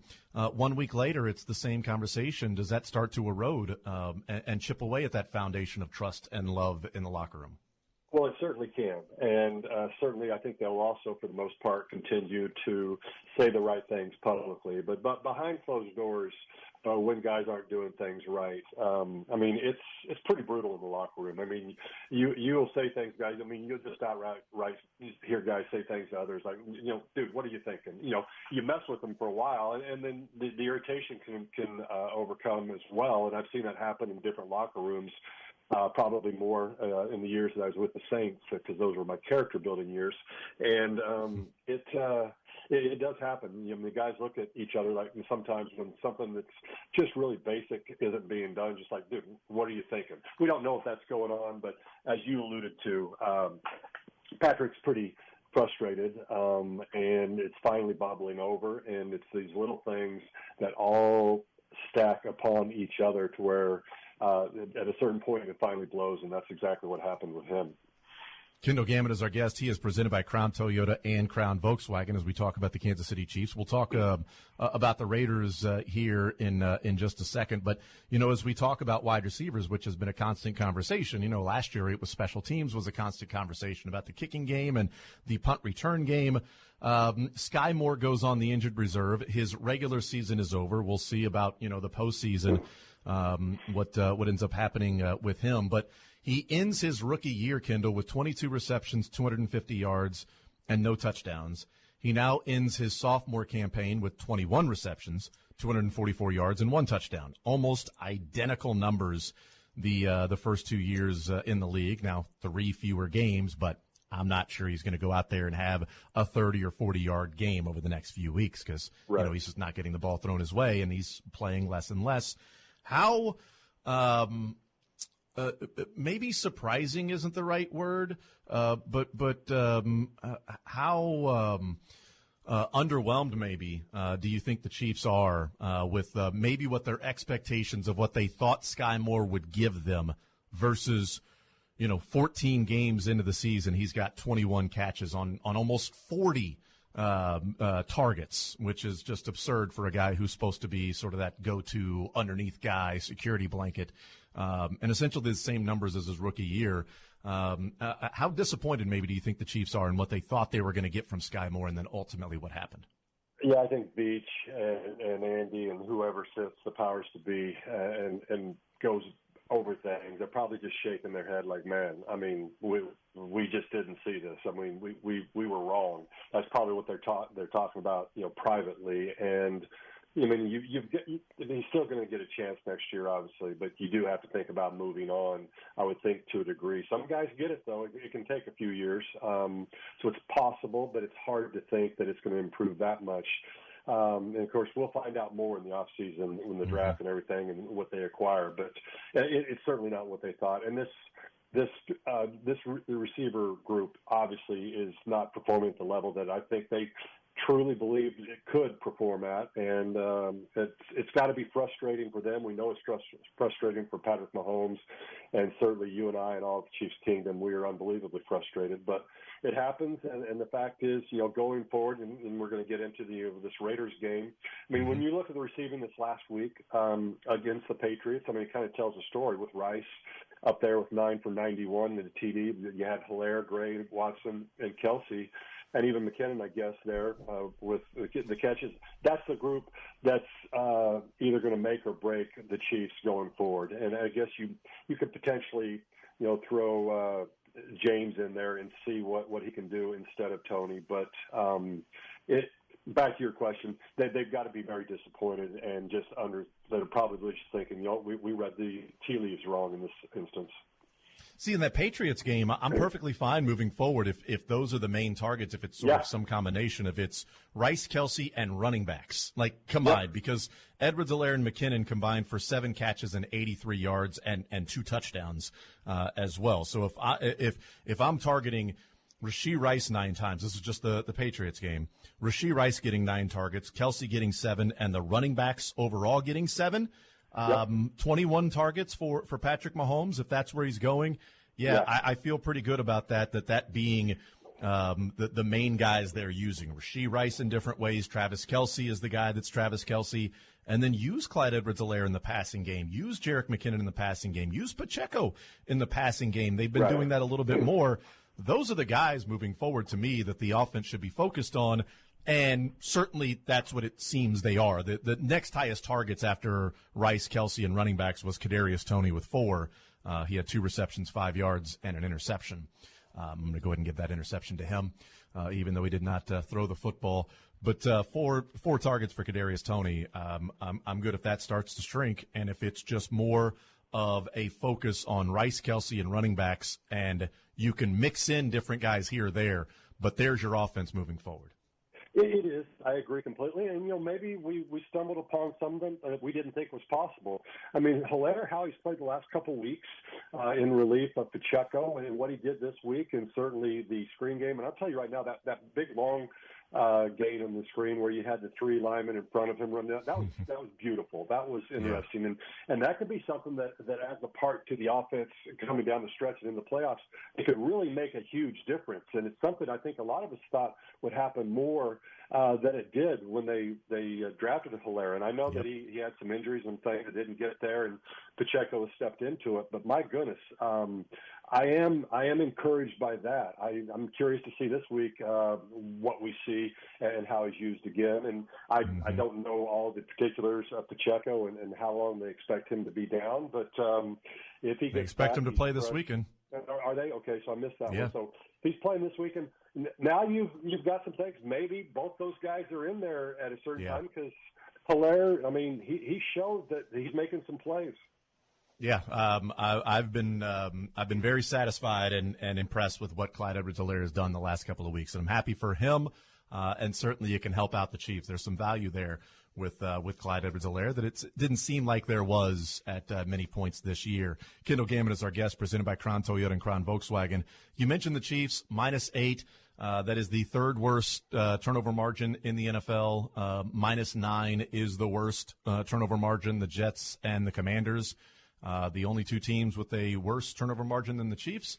A lot of teams around the Chiefs are not playoff teams. But how do you stop those? How do you stop the turnovers and get into a game to where, part of the being -8 is the Chiefs' defense is not, creating a lot of turnovers. Sorry for taking that. I'll just ask, how do you stop the turnovers, and how do you go in through a game and say, this team is -1, -2, and they're trying to win games when they're negative in the turnover margin?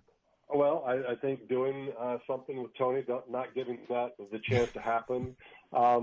But, Rashid, as much as we've said good things about him, he has been a little bit wobbly on some runs after the catch and the ball getting out of his hands. So they've just got to focus on that. But you came up with it exactly. Didn't mean to cut in. But the fact is, the defense isn't taking the ball away as much as you would hope and as you would like. That being said, they are doing some great things, and I love Spagnuolo and the fact of bringing pressure from depth with the linebackers or the defensive backs from the joker position, and he's just done some really nice things. And I think all of that, quite honestly, starts up front, and having that type of front that can get pressure on its own as well, and that they can rotate some guys through. So, when we look at it now, the Chiefs are what they are.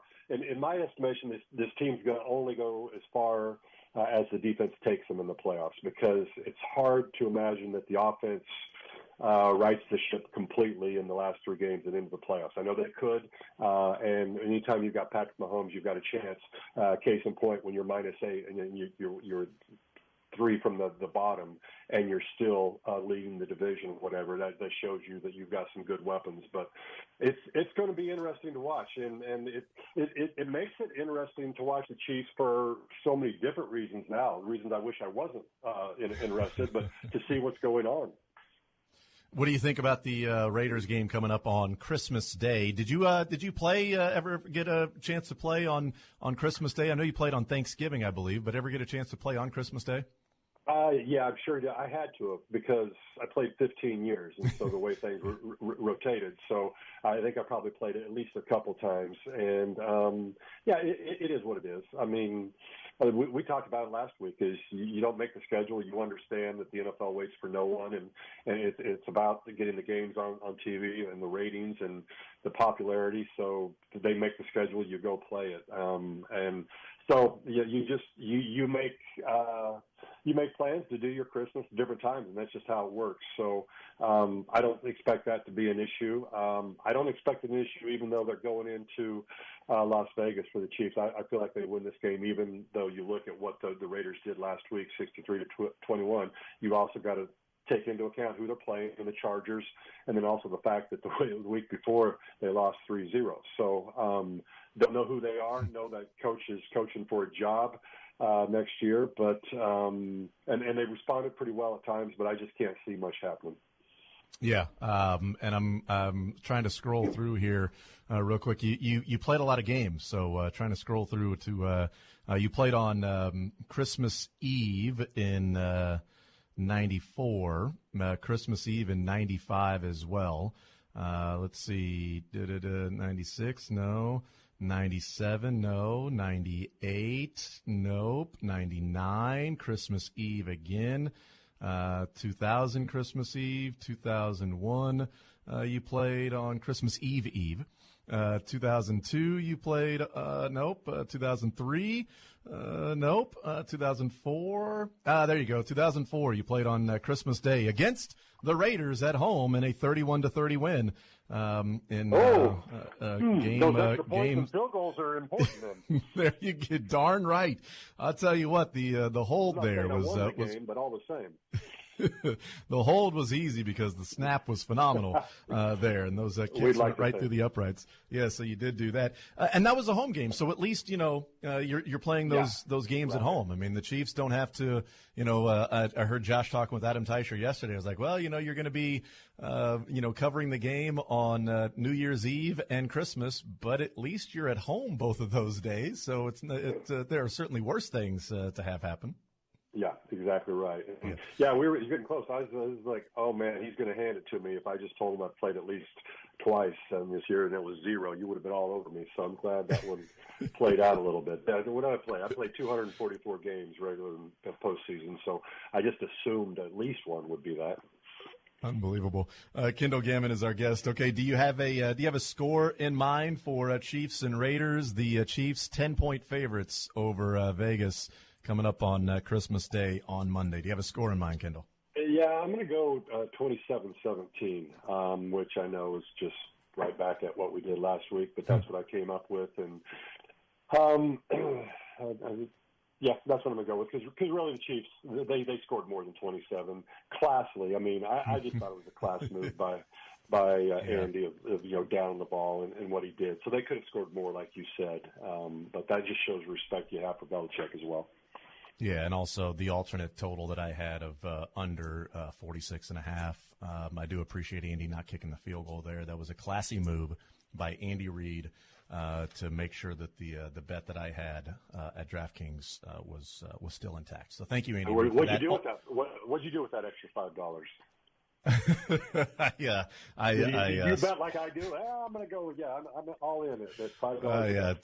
I let it ride on Chiefs Raiders this weekend. I'm just gonna. Nice. They're not losing again. I'm just gonna keep letting it ride each and every week and see how much I can get, and then when I lose it ultimately, starting in next year because they're not going to lose again this year.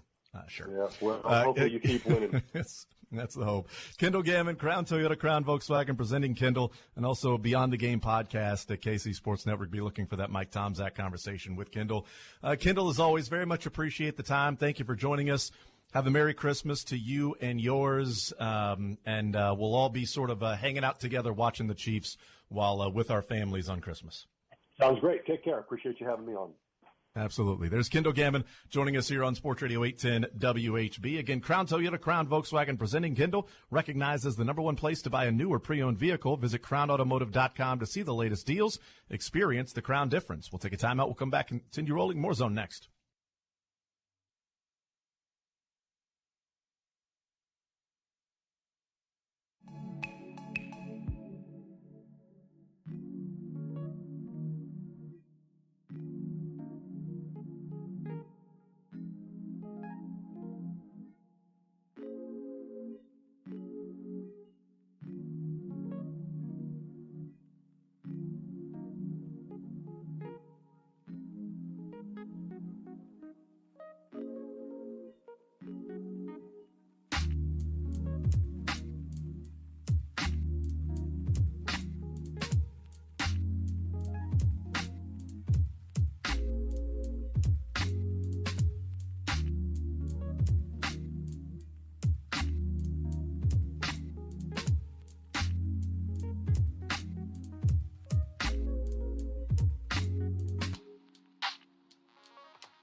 All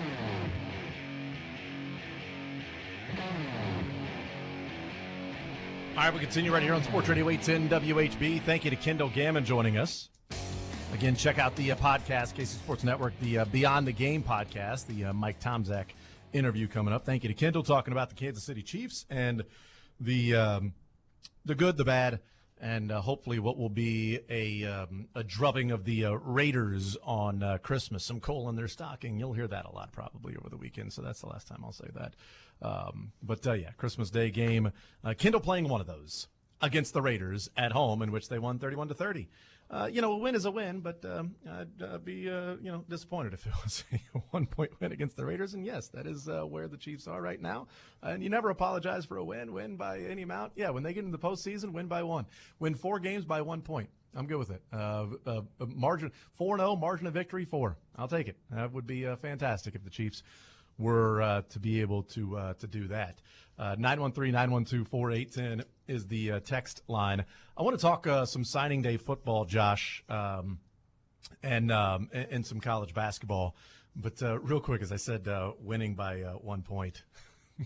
So there's a big game coming up tomorrow night around where I am right now, and that is a big rivalry game, Louisville and Kentucky. The issues going on with the Louisville basketball and their head coach Kenny Payne, and probably going to be fired soon. His the day before press conference, coaches always hold the press conference the day before they play a game, and he had his press conference today, and he was on the Kentucky staff for a long time and is really good friends with John Calipari, and he said, well, I know that John Calipari wants to beat me and destroy this team, and I want to beat him by 1. What are you doing, dude? He can't get out of his own way. It's just sometimes early on when somebody's in front of a microphone and trying to some things if you're not smart enough to know how that will come across, then I'm not sure you can coach my team. And I don't think he's going to be coaching longer than after tomorrow night's game. He may be fired after the game is over, but he wants to destroy us, and I want to beat him by 1. Okay. I mean, yeah. Well, you gotta set reasonable goals. I mean, yeah, that's true. I want to not lose by 20. He wants to beat us by 40, and I'd like to only lose by 10. That doesn't really get better, I guess, does it? Huh? Yeah, no, not at all. Signing day going on, though, locally with some college football. And what was a huge day yesterday for Missouri, and discussed as maybe one of the best recruiting days or commitment days in Missouri football history. I don't know. I'd let the people that have been studying those things weigh in on that. But getting the 4-star wide receiver, the number 12 wide receiver overall in the class, number 1 player out of Arkansas, to pick Mizzou over Arkansas and LSU. Then a 100% crystal ball prediction of Jaron Sensabaugh from Tennessee to go to Tennessee. The number 26 cornerback in the country chooses Mizzou in a switch that shocked everybody around Tennessee, that he's going to Columbia and not going to Knoxville. And, of course, Caden Green, the big offensive lineman from Oklahoma, heading to Mizzou in the transfer portal. And Missouri getting all of their players signed today, including Williams Wanera, the number 1 defensive lineman in the country, and Eli Drinkwitz with those commitments yesterday, and them signing the letter of intent today, moves up into the top 25 of their recruiting class. It came down about 30 minutes ago or so. I guess Ryan Wingo did sign his letter of intent with Texas. There was a late push by Mizzou that it felt like maybe Missouri was getting back in the mix for the St. Louis product that chose Texas over Mizzou in what was a previous crystal ball prediction of he's going to Mizzou, and he chose Texas. So I don't know. I'm not sure I would take that exchange of, the kid from Tennessee as opposed to Ryan Wingo. But still, he signed his letter of intent. And a couple of other local notes. Kansas State, and this is something of interest, in that not one player switched their commitment after Colin Klein left for Texas A&M. And that's pretty significant because, it wasn't just I'm going to Kansas State for Colin Klein. And yes, in the Pollyanna world of, you choose a school for the school and not just one coach, we know some coaches that are your main recruiters can have impacts on those particular players. And they may go, you know what, I'm reopening my recruitment and I'm going to go somewhere else. But the rest of the coaching staff and Chris Kleiman locked down everybody. They don't have as many commitments this year, so the recruiting class rankings are always sort of you can break them down different ways. Like last year, I think K-State was in the 30s. This year, they're in the 60s. But they had 11 more commitments last year. They had like 26 guys commit last year or sign, and they've got 15 this year. So the size of your class also dictates how high you are ranked. There's also the average stars and average sort of like overall ranking and things like that that go into the whole thing. But they didn't lose a player because of Colin Klein leaving, which is awesome. And that's great news for Kansas State. And then, down the road in Lawrence, you've got Lance Leipold that, for good reason, there's some excitement around the KU football program. The Deshaun Warner kid, who signed his letter of intent today, the number 148 player in the country, edge player, defensive lineman from Arizona. Apparently there were last-minute Michigan and Ohio States that were making a run at him. Now, I don't know what making a run means, if it means calling him and offering a bunch of money or not before he signed with Kansas. But he still signed with Kansas, including some of the reports of some bigger schools are like, this is the number 150 player in the country. He's going to KU? Let's just give him a number. He'll go to Ohio. He'll come to us. We're Michigan, right? We're Ohio State. But Lance Leipold and his staff, great job getting that done and getting Brinkley, the other defensive lineman. And what KU has done in this recruiting class alone, in getting into the 40s, whether it's ranked 44, I mentioned that about sometimes it's the size of your class as well. The going back 20 years of the sort of internet ranking recruits out of high school, Lance Leipold in this recruiting class alone has the number 1 and number 5 highest ranked high school recruits ever at KU. That's pretty significant if you're talking about the slow build of KU football, to have number 1 and number 5 all-time highest-ranked high school recruits in KU history in this one class for a team that went to, has gone to back-to-back bowl games, but is still a far cry from where they were in 2007 when, you had the Todd Reesing and what you felt like the health of that program was with Mangino. And yet they're, grabbing some kids from, Arizona and Texas that are the highest ranked. It's not like the kids grew up in Lawrence, right? If it was like Lawrence Free State's Deshaun Warner, right, or something like that. No, it's Arizona and Texas. They get a couple of kids from as the number 1 and 5 highest ranked recruits in their history. It's pretty phenomenal what Lance Leipold is doing and what Chris Kleiman was able to do and keep all the recruits. And Missouri just grabbing 4-star kids left and right and cleaning up right now with Eli Drinkwitz. It's on a different level than what we've seen with Eli so far. And one thing I think you can have be a common thread amongst all three of those local schools is that you are seeing at worst, no offense K-Staters, but like at worst, stability in a time when a little bit of upheaval, a couple of new transfers out would not have surprised anybody. Wouldn't have been a red flag, wouldn't have been a surprise, wouldn't have been cause for concern.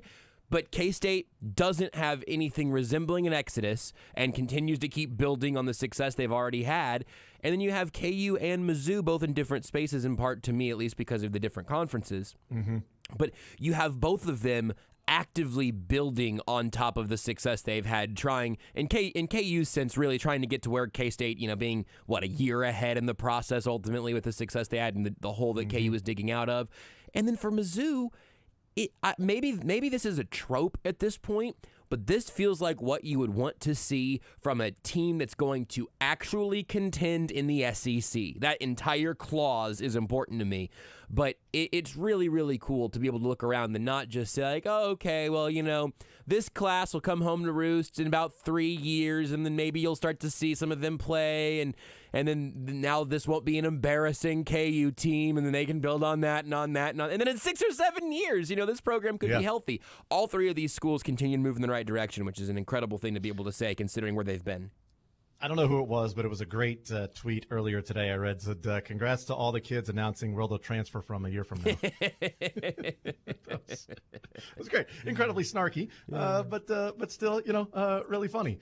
there. And Mizzou's got a couple of transfer portal guys, and Toriano Pride from Clemson, one of the higher rated cornerback transfers, and obviously Caden Green and him making his announcement yesterday, and Marcus Carroll from Georgia State, the running back that was a 4-star transfer running back from Georgia State, not a 4-star out of high school, but they go and re-rank stars with transfer guys as well, and one of the higher ranked running back transfers out there that also chose Mizzou.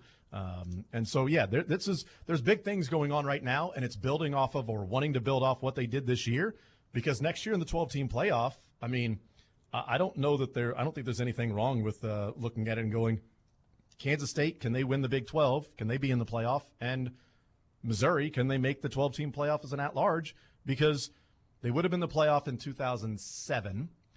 They would have been in the playoffs in 2013, and they would be in the playoffs now. I mean, that's 3 times in the last, 16 years or so. It's not Alabama. It's not Georgia. But I don't think there's anything wrong with coming off a season like this, returning as many players as Missouri is returning, and bringing in a recruiting class like this and transfers that can be impact players. Yeah, I don't think there's anything wrong with going out. Can they get to 9 or 10 wins and be in the conversation to make the college football playoff next year? Yeah, I think that's absolutely a possibility from what Eli Drinkwitz is doing. And if you can continue to do that, then can you build off of this recruiting class and moving forward? Because they went down to Arkansas and grabbed the number 1 player in Arkansas. And they went to Tennessee and grabbed a kid that every recruiting analyst said was going to go to Tennessee. And he chose Mizzou yesterday. They lost Ryan Wingo, but they've been able to go and grab some kids. And it does help and it benefits them, Josh, that St. Louis is in Missouri and obviously in Illinois as well. But they've got a pretty decent recruiting base to go off of out of St. Louis. And they get a couple of chances at some of the St. Louis guys because, if a guy transfers, well, am I going to return home? And that's what Toriano Pride did. And I don't know, maybe next year Ryan Wingo will transfer to Mizzou. Who knows? I'm not sure. So, we'll see. Let's take a timeout. We'll come back. We're still going to hear from Travis Kelce, some clips from the New Heights podcast. We heard a few of them earlier today, but he weighed in on Kadarius Toney and them walking off the field together. Not Kadarius Toney walking off the field mid-game.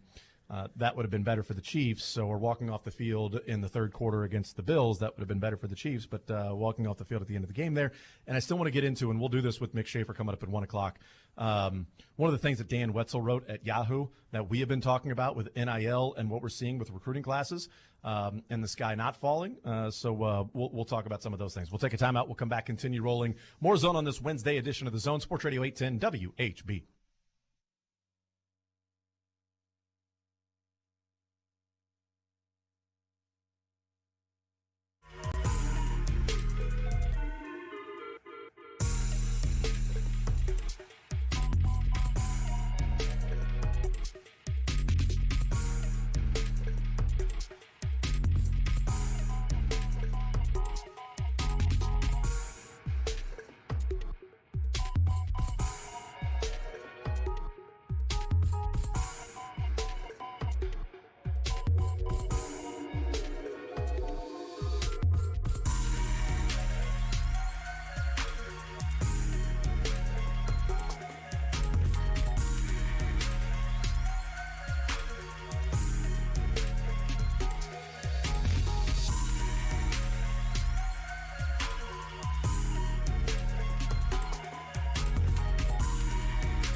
All right, we'll hang out with Mick Shea for the final hour of the show today on this Wednesday. Get his thoughts on some of the signing day stuff going on, local kids and everything. Picking their schools, what some of the local teams are doing in college. Also, the Kansas City Chiefs. We talked with Cynthia Freeland and Kendall Gammon about the turnovers and the issues there with the Chiefs sitting with the third worst turnover margin in football. The Jets and the Commanders are -9. Chiefs are -8. The teams around them are not playoff teams. I guess there's a couple. Shouldn't say none of them are playoff teams. The Browns are -7. The Eagles and Vikings are -6. But you've got the Falcons and the Panthers and the Titans and the Patriots and the Jets and the Commanders that are all right around them. And the turnover margin, the issues that are there, can they fix that? We'll see. We'll talk with Mick Schaefer coming up next.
The Zone is presented by Guaranteed Foods, delivering all natural food to Midwestern families since 1958.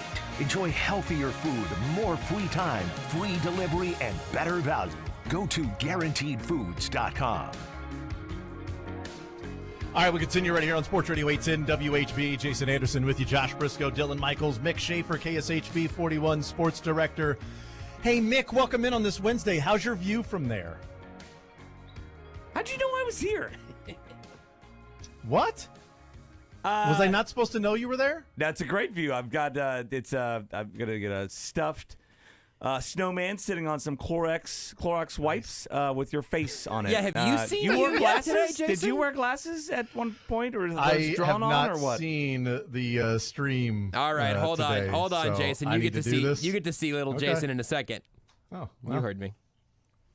The button there That used to doesn't work. work. I need to replace the batteries. It's actually kind of long thought to potentially be demonic. That's old Jason because he's had a lot more. He's got a Oh, lot I more see. pounds on there, right? He weighs a lot more. You can tell. The Then or now?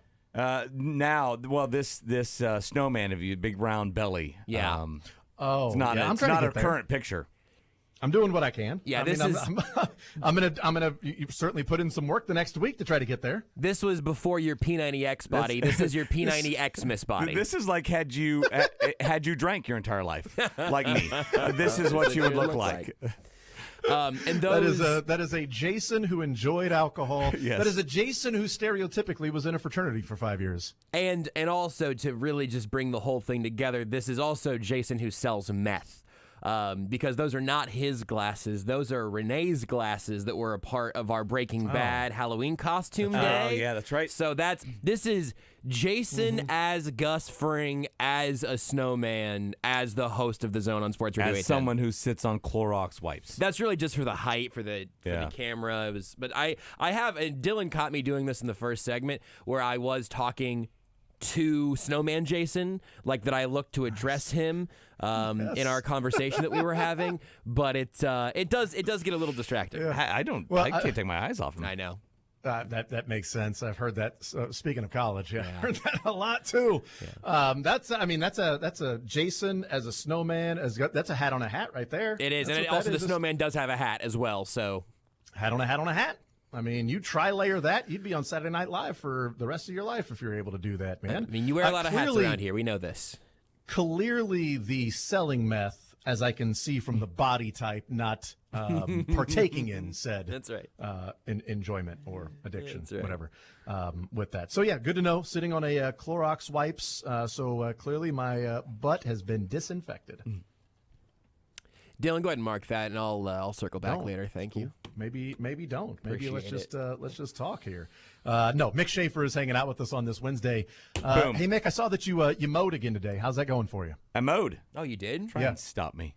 I've been thinking about. It's more for the leaves that are still there, right? Just kind of mulch them. Okay, I didn't have a realize. bag, so I couldn't bag it. So we just mulched it down. Looks a lot better. Just took a little bit off the top, just a trim. Definitely the latest mow I've had in a long time. It's a late mow. I've been thinking. again? I've been thinking about sneaking in maybe even a post-Christmas mow at this point. It's 55 Whoa. degrees every day. Yeah, when it's nice like that, I mean, I'm just happy that you got out and did something before coming in here for the show. Usually it's just waking up and then coming right in. Well, I did this. Yesterday I got my truck back with new engine. But it's been Nice. gone for Yes. 6 weeks. Good Got it Lord. back yesterday. How many new engines did you get to before they finally got you out the door? It was the third overall, their second new one. Okay. And so, but then driving it home last night, Josh, can you make what would be like an acceleration, like a revving noise? Sure. Yeah. And so you make that, then I'll tell you the noise that comes with it.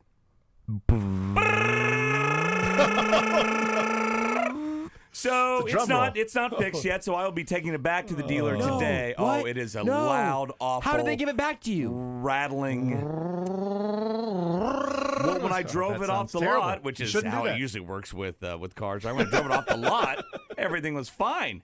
I drove it to dinner last night. Everything's fine. When I drove it home, halfway home, it started doing it. It sounded like somebody. I don't know what it is. It's probably something awful, right? Or it kind of sounds like somebody left a wrench somewhere in there, and it's every time I accelerate, it just takes off.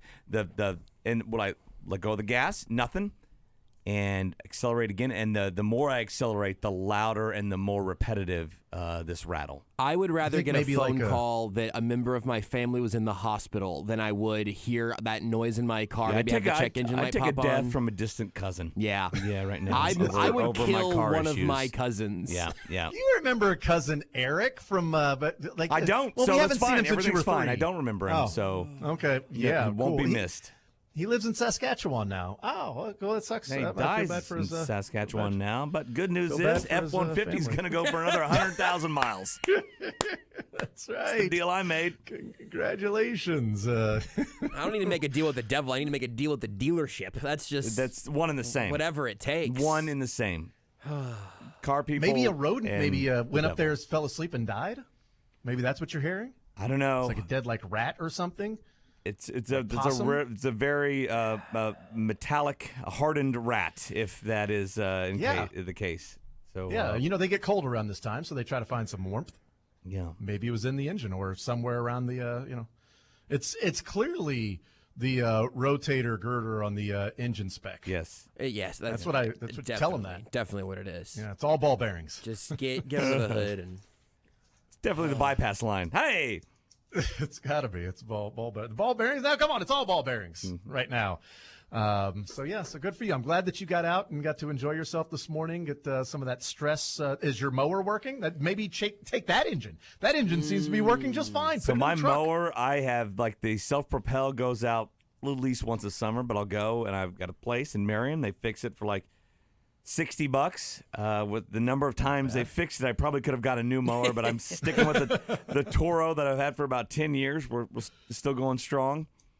And I mean, it's the same thing as fixing the car, right? As often as you go in there to fix the car, it is not. by the time you get to $200,000. There's a few parts on a mower, and you turn it over, you can figure it out for the most part. I have no idea about cars. There's way too many parts. No, I meant by the time that you've taken your car in so many times, when you get to 200,000 miles, you're like, well, out of all the stuff that I've spent, keeping it up to date, I could have just got a new one. Well, I bought the biggest, heaviest powertrain, plusiest warranty you could get for this thing, and it paid off for it, the engine, and so there's another warranty on top of the engine. So I'm very confident I will not have to pay for this, but I'm very confident I'll be driving another sedan from Enterprise for a week, or my parents' car, or something else. I have secondhand. You're not paying for it in dollars, though. Yeah, I was going to say you're not paying for it in dollars, but you're paying for it in time spent to go there, to get it, to take it back, to converse with them, to have the. Yeah, Blue Springs farther out than you think, boys. Okay, it is a long. It's getting longer. I know how far it out is. Yeah, and well, I-70 always stops like right around the stadiums. From there to Blue Springs, it's kind of like a parking lot. So it's going to be a fun drive today. Yeah, we were heading out on Monday, and we got to 470 around Longview, and I'm like, all right, here comes the parking lot, because somehow we ended up leaving at 5 o'clock, which we always tend to do. We're going to leave right at 2:30. Everything's going to be ready to go. Yeah, You're going to get home and like pack up the car. In Kansas City on I-70 and I-35, 5 o'clock on any day runs from about 2 to 7. Okay, that's the 5 o'clock hour. Yeah, that's probably right. But I feel like 2:30 it might have been a little bit easier trek. Yeah. From 470, from 435 to 470 to getting past Lee Summit. But that's what you do when you wait to leave till 5 o'clock after packing for a couple of hours and everything there, and then getting up and driving the rest of the way yesterday and getting to listen to Josh Briscoe do the show. So that was great. And it was his conversation with Teicher, his conversation with Lebo, and didn't even mention with Lebo that Caden Green chose Mizzou. I'm sorry. From Oklahoma. Hopefully you're not driving while you're watching, because I know you're just pounding your fist. Hopefully the wife's driving and you're stressed out. I know everything that Dylan and Josh, just those two are getting wrong on the show. Yeah, did you have an earbud in or something? You didn't make your family listen to that, did you? Oh, no. I've got a headphone in. Okay, I don't, thank God. I don't wear both of the earbuds, but just one earbud, so I can listen. And then also, it's in the left ear, so maybe sometimes my wife doesn't notice that I'm listening to something else. Yeah, I do that a lot. Just driving around. So if she says something, I actually hear her talk. Oh, yeah, absolutely. Yeah, so your daughter's not in the back saying, Dad, why is he not talking about Caden Green? He said he was a 4-star, Dad. Dad, he started at Oklahoma. Why is he not saying Caden Green's name? I could see her saying that. Honestly, it would be my son that would be commenting on what. Because my son will be like we were watching something the other day, and it was like NFL Network or something, and somebody was talking about the Chiefs wide receivers, and they said, and, Tony won't be on this team next year. My son goes, really? Kadarius Toney? Why won't he? He's not. Are they going to trade him? Are they going to cut him? He won't be on the team next year. I said, well, son, it's one man's opinion. That he may or may not. He's not saying that for a fact, as if he's talked to Brett Veach or Andy Reid. It's just when you hear these people talking, sometimes they'll be making reports of things that are true. Sometimes it'll just be an opinion. A lot like what Daddy does during the day. A lot of times when you ask me a question and I say, no, this is the best, and you go, well, that's just your opinion. That's not a fact. You know how you do that to me quite often, buddy? That's just their opinion. That he may or not be there. And then yesterday we're playing catch, and he throws I throw a football and it goes right through my daughter's hands, and he goes, nice job, Tony. I said, what's he, Jules Arias Tony? Jules Arias. So I'm like, really, son? Really? You're that kid now? You're only 8. Calm down. He is your son. I feel like he maybe is kind of trapped into this. He didn't have too many choices. I know, he is. And he loves to talk about it and everything. And I'm like, yeah, let's talk as long as you choose a different profession. He's like, well, yeah, I'm going to be a professional football player. It's like, you've never played football before. I'll get there. Professional basketball player. Okay, great. Professional baseball player. That's fine. You should choose a professional sport of one that you're actually playing. I wouldn't choose professional golf for you because you don't play golf. It's not that easy, buddy. You can start him now. I don't know. I don't know what you're expecting, like height wise, but I mean, they tell him that 99.9999% of anybody who plays any sport isn't going to play in the pros. So no, I told him that if you work hard enough, you can be a professional player. Yeah, it's not true. I mean, no, I told him. I genetics said it's a fact. That's just your opinion, Dad. Somehow he did not say that's just your opinion. He was like, really? Well, my dad said it. It must be a fact. And my dad can out-talk your dad.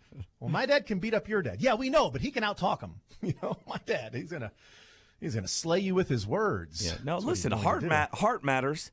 So do 40 times. Those matter too. This guy's a great wide receiver. He doesn't drop anything. What's his 40? 7.3. But he tries. His heart, he's into it. Yeah. If you throw it to him, he is going to catch it. Yeah. Right, but you don't have 7 seconds to wait for him to run a route. All those guys they talk about, like the Zach Thomases who win game with their heart and their work ethic and everything, they still run like a 4.6, right? I mean, you're so right, man. They're still pretty good athletically. So yeah, I mean, they're the best athletes in the world at playing at the at the professional level. Unless you're a baseball player, then you're just really skilled. You don't have to be a great athlete.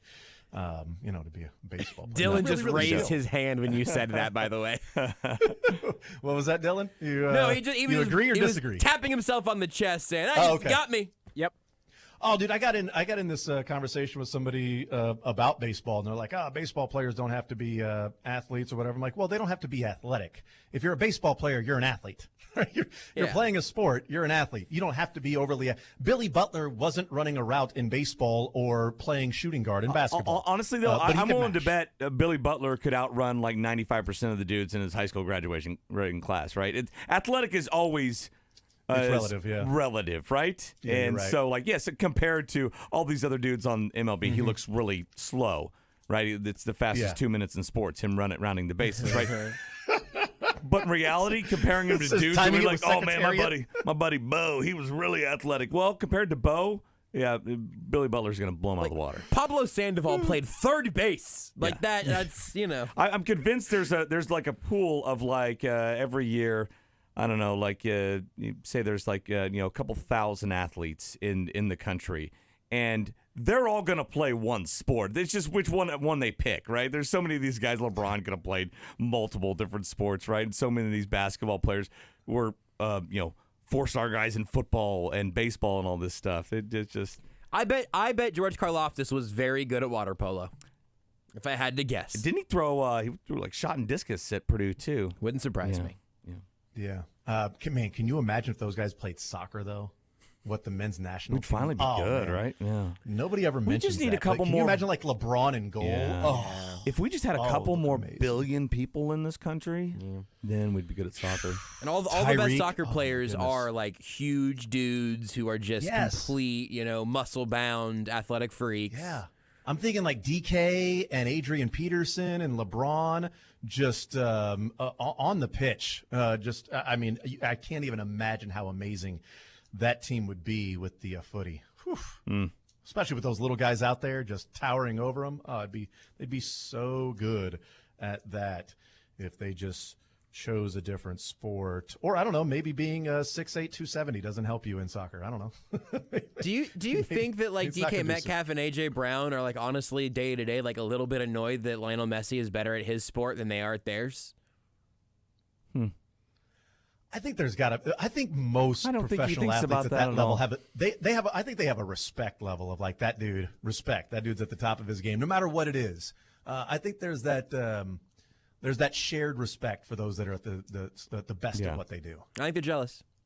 I think they love going to each other's sporting events, right? Because they're always the ones feeling the pressure and putting the work in and having to be on the stage. When they get to actually go to somebody else's sporting event, man, they love that. Well, it's like, it's athletes watching other athletes in different sports. It's like actors want to be rock stars and rock stars want to be actors. Yeah. It's like, oh, that'd be so cool to be a rock star. Dude, you're billing like $15 million per movie. What are you talking about? It'd be cool to be an actor. Yeah, but you're up there on stage. You're on a stage too. But just enjoy what you have, damn it. Imagine if LeBron from a young age would have been placed on a horse. He could have been the greatest jockey of all time. That's true. How fast he would have made that horse go. So fast. I don't think that's true. I'm not sure. But I do want to time the mile-and-a-half Secretariat in the fastest most exciting 2 minutes in sports with Billy Butler and an inside-the-park home run. Yeah. I want to see who gets there faster. Secretariat on a mile-and-a-half track or Billy Butler and 360 feet or whatever. So what's the thing faster? that gets there first and they're will both be turning the same way. The thing that gets there first will be the baseball. The baseball will be there waiting for either of them. Beat them by about 3 steps, no matter what. by about 3 steps, 30 feet, 90 feet. Hard to say. But now they got to tag them because just because the baseball beat them, it doesn't mean you're out now. That's true. Yeah, take a charge from Secretariat. Yeah, you got to actually. No, that's actually killed a man once. You got to actually touch him with the glove now. I mean, what the heck's this all about? It's ridiculous. The ball beat him. Okay, they made the play. The ball beat him. Let's just. Catcher could catch the ball and then jog down to third and then jog over to second and tag him. That's right. By the way, the Royals introduced Hunter Renfroe yesterday, or was it Monday? I don't know. One of those slot days. receiver. Yes, finally that's right. in town. Going to take. He's going to cover some Tony's ground. Spot. Cover some ground out there in the outfield. I bet Tony could play outfield also. That swap might be worth looking into. I'm think so? I'm guessing Hunter Renfroe, the baseball player, won't be in town for Christmas. He'll be somewhere else. Otherwise, we'd have both Hunter Renfroes in town. Wow, you're right. That would be in one place. Christmas Have they ever been present. in the same place at the same time? Are they the same person? I think so. Didn't he play Did he play for the Giants? Was he in the? Well, probably if he. No, if he did, I think it's maybe before Hunter Renfroe was in the Bay Area. No, I was just thinking about this. What Oakland. if, since we're talking about Kadarius Toney with in baseball, what if they put a baseball glove on Kadarius Toney in football? Would it help him catch it? See what I'm saying? You know what he needs? I think he catches it with a baseball glove. No chance. It makes it worse. No, with 2 hands. So your left hand is a full glove, and your right hand just sort of goes on top of it, and then you tuck it away. I know how right baseball arm. gloves work, but I don't think that's going to help. Have you played before, Mick? I've seen. Played? I've seen the picturing? sport. Do you know what a gamble baseball on it. glove looks like? Yeah, I gamble It's on bigger it. than his hand. You know what Kadarius Toney needs, actually? He needs the warning track. Or spider tack. Either one.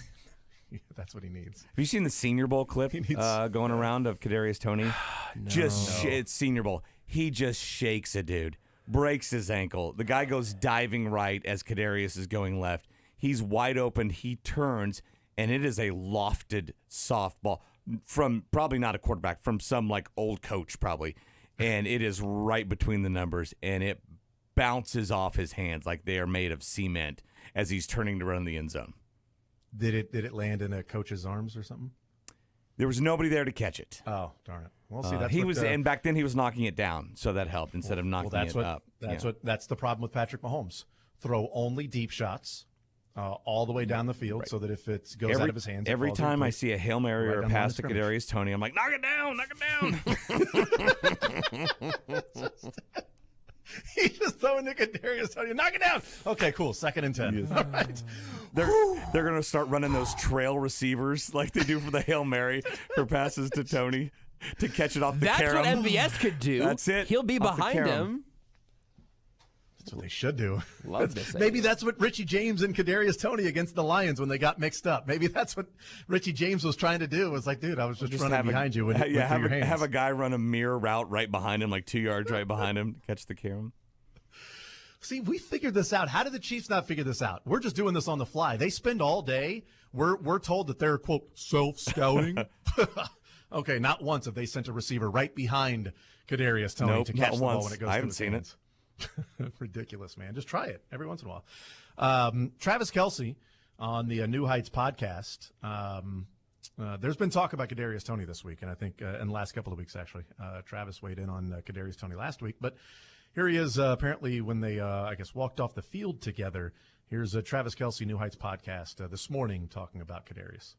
He had a drop. I had a drop. I was right there just telling him, we both got to be better, man. And everything else that I said can be between us, man. I said everything I needed to say last week, and I'm still on board and firm with my, convictions. Yeah, sure, if that's the word. With everything that I said, man, I still believe everything that I said, and sure enough, we didn't play our best, and we still came out with a 10-point victory, man. And that's the good part of the NFL, that you can, not play your best sometimes and still come out victorious, and try and find ways to keep getting better and get some momentum going in the next week. Look, I don't expect Travis Kelce to curse Kadarius Toney out when they're walking off the field.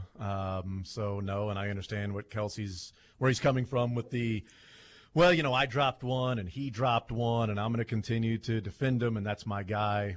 And I get it publicly, but the Chiefs coaches don't have to continue going down that route. They can make a choice for Patrick Mahomes, because at what point, like honestly, I was thinking about this, at what point does Patrick Mahomes just sort of go to Andy Reid? It's like, yeah, I don't want him on the field, man. I think he's been to that.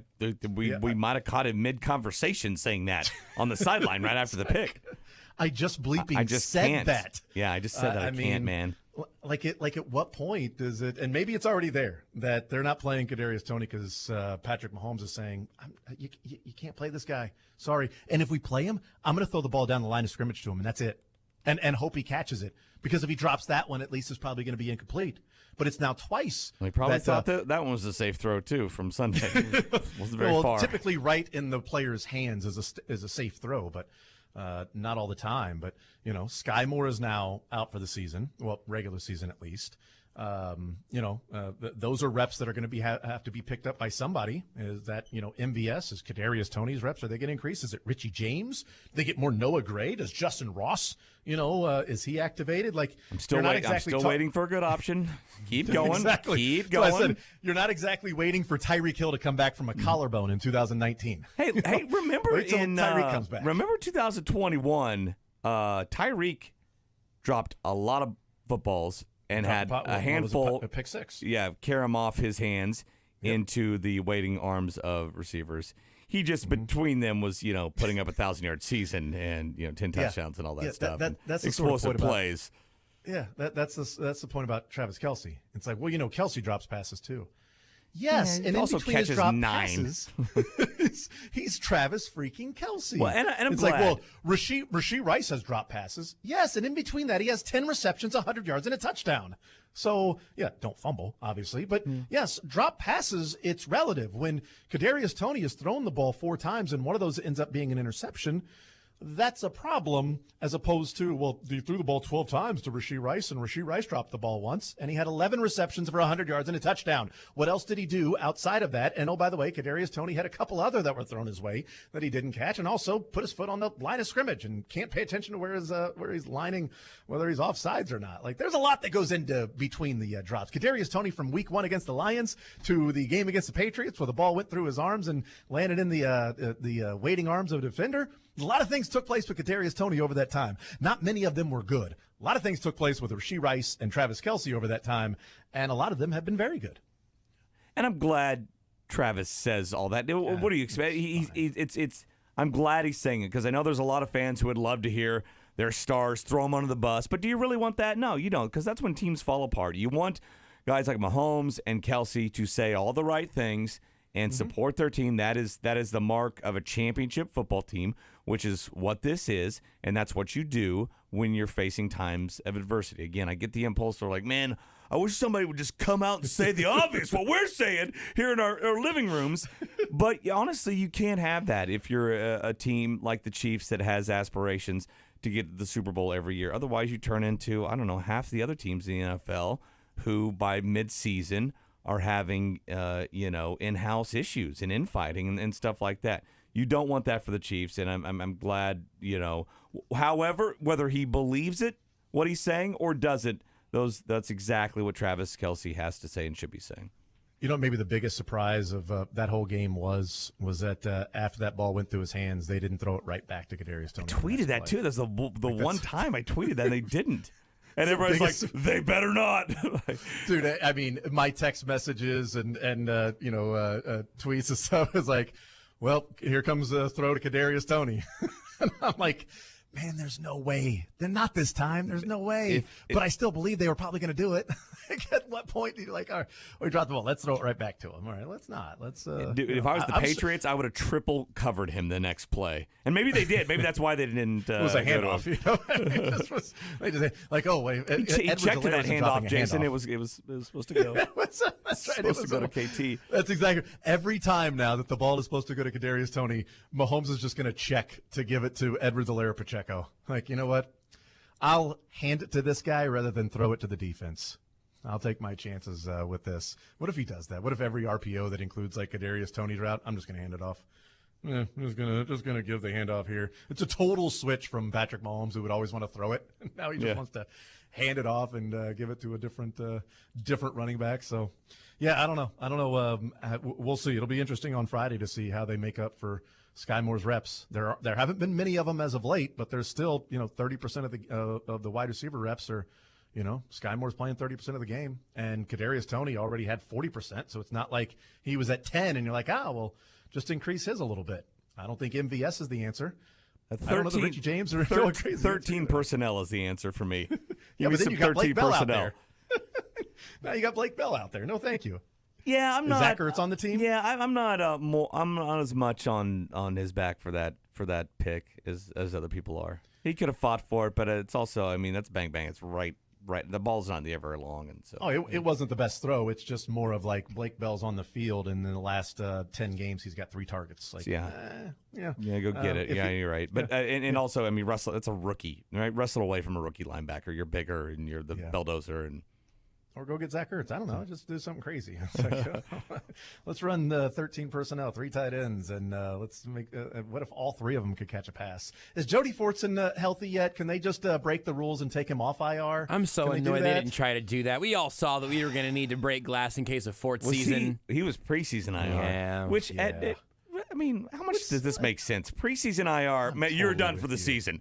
Go on IR in December. No, you can be back by the playoffs. Absolutely, you're fine. With you. What? Call it something different, because that does not make sense. Mainly because of sneaking Fortson. Through the active roster. Come on. This was fine. This was all right there. They didn't have to do this. No, they had to have all the different guys on the active roster that they had. They didn't even have a third quarterback either, which is surprising to a lot of people that didn't happen. I don't know. What was his injury even? It's so shoulder, crazy. right? Shoulder, yeah. Yeah, shoulder. That's right. His injury happens, and I'm like, okay, I've moved on. Totally forgot about what the injury is. He's probably healthy right now, right? Most likely. His fourth season is going to be from July to early September every year. How dare you? How dare you? Sorry, just giving you a history lesson. I know they're different players, man, but I look at Isaiah Likely with the Ravens, and I see Jody Fortson, and it just annoys me. Just very much annoys me. I'm like, that guy's getting like 6 receptions, 60 yards, and a touchdown for the Ravens. And they're like the same skill set, but oh well. Hey, you know what? Aaron Rodgers was activated finally off the IR to the 53-man roster. So yeah, he's not going to play. They're going to keep that spot. Why isn't he going to play? I thought he said he was definitely going to play this year. Some 53rd dude on the roster is about to not get 3 game check, so Aaron Rodgers can fake practice. Well, and then what helps your team more, like a 53rd guy, or just like the intangible hope that the Gipper is just right there on the sidelines with you? What helps more? I'm going to guess the extra guy would help a little bit more, but maybe not. I don't know. What would have really helped would have been for Aaron Rodgers to just know he was going to be out for the season, so the Jets could sign Joe Flacco in week 2. That would have helped. No. He'd put crystals into his foot. Yeah. Mick, are you asking that question with logic or Aaron Rodgers' mindset? Are those two opposite things? Mick, the best thing for Aaron Rodgers is for Aaron Rodgers to practice. So they're going to. I guess I'm being naive. Is it his call? The Jets make this decision, right? Yeah, it's his. It's his call to say I'm I mean, staying on the their 53 season's man over now, roster. so it doesn't really matter. But I think Aaron Rodgers should also get paid for being the assistant general manager of that team. He's actually underpaid, though, if you think about it. So It's like LeBron, just GM the whole team. Yeah, except for LeBron has multiple rings. Whoa! Who said that? Yeah. 5 times as many as Aaron Rodgers. LeBron's got 5 rings. LeBron's got 5 of them now. He only needs 1 more to catch Jordan now. 4 championships. Got that in-season tournament banner too. Yeah, you count That's that 5 as a ring. championships. Yeah. 4 NBA championships, in-season tournament. That counts to 5 to me. He needs 1 more to tie Jordan.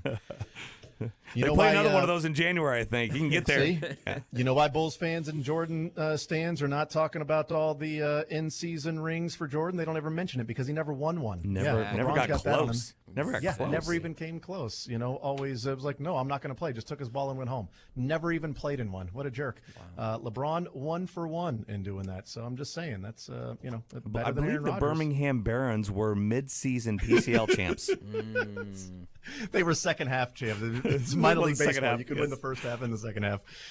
We'll take a timeout. We'll come back. I do want to talk to Mick Schaefer about some NIL stuff, about it's signing NLI day, okay? It's NLI day, but you want to talk about NIL stuff? National Letter of Intent, name, image, likeness. It could have really found some other letters, right? It really should have. NIL, NLI. NIL and NLI are very connected, and I get them mixed up. On today. Yep. On today's date, yes, that is right. But there's an interesting sort of trend that's happening, and we'll talk about that to see if it's just something in these last couple of years, or does it have staying power? We'll talk about that coming up next. Mick Schaefer, KSHB 41 Sports Director. We are mowing through this 1 o'clock hour. More Zone next.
All right, we continue right here on Sports Radio 810 WHB. Jason Anderson with you, Josh Briscoe, Dylan Michaels, Mick Schaefer, KSHB 41 Sports Director.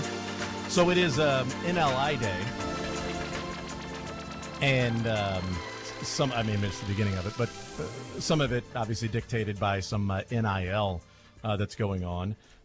This from Dan Wetzel. I thought this was really interesting, Mick, and I do wonder if this is just a couple of years that we've seen a little bit of a difference, or is there a trend here going on with the new rules in college football?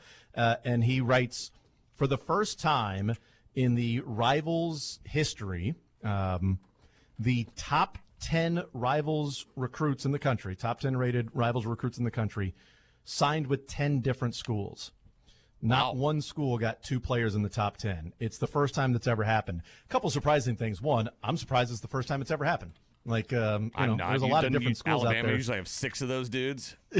Typically, yeah, but like one year there wasn't like this year. So it's the first time that's ever happened. The schools are Ohio State, Nebraska with Dylan Raiola. Switching from Georgia to Nebraska helped that. Ohio State, Nebraska, Missouri, Alabama, Auburn, Texas Tech, Oklahoma, Georgia, Texas, and Miami are the top 10, according to Rivals, players in the country. Those are the schools that they committed to.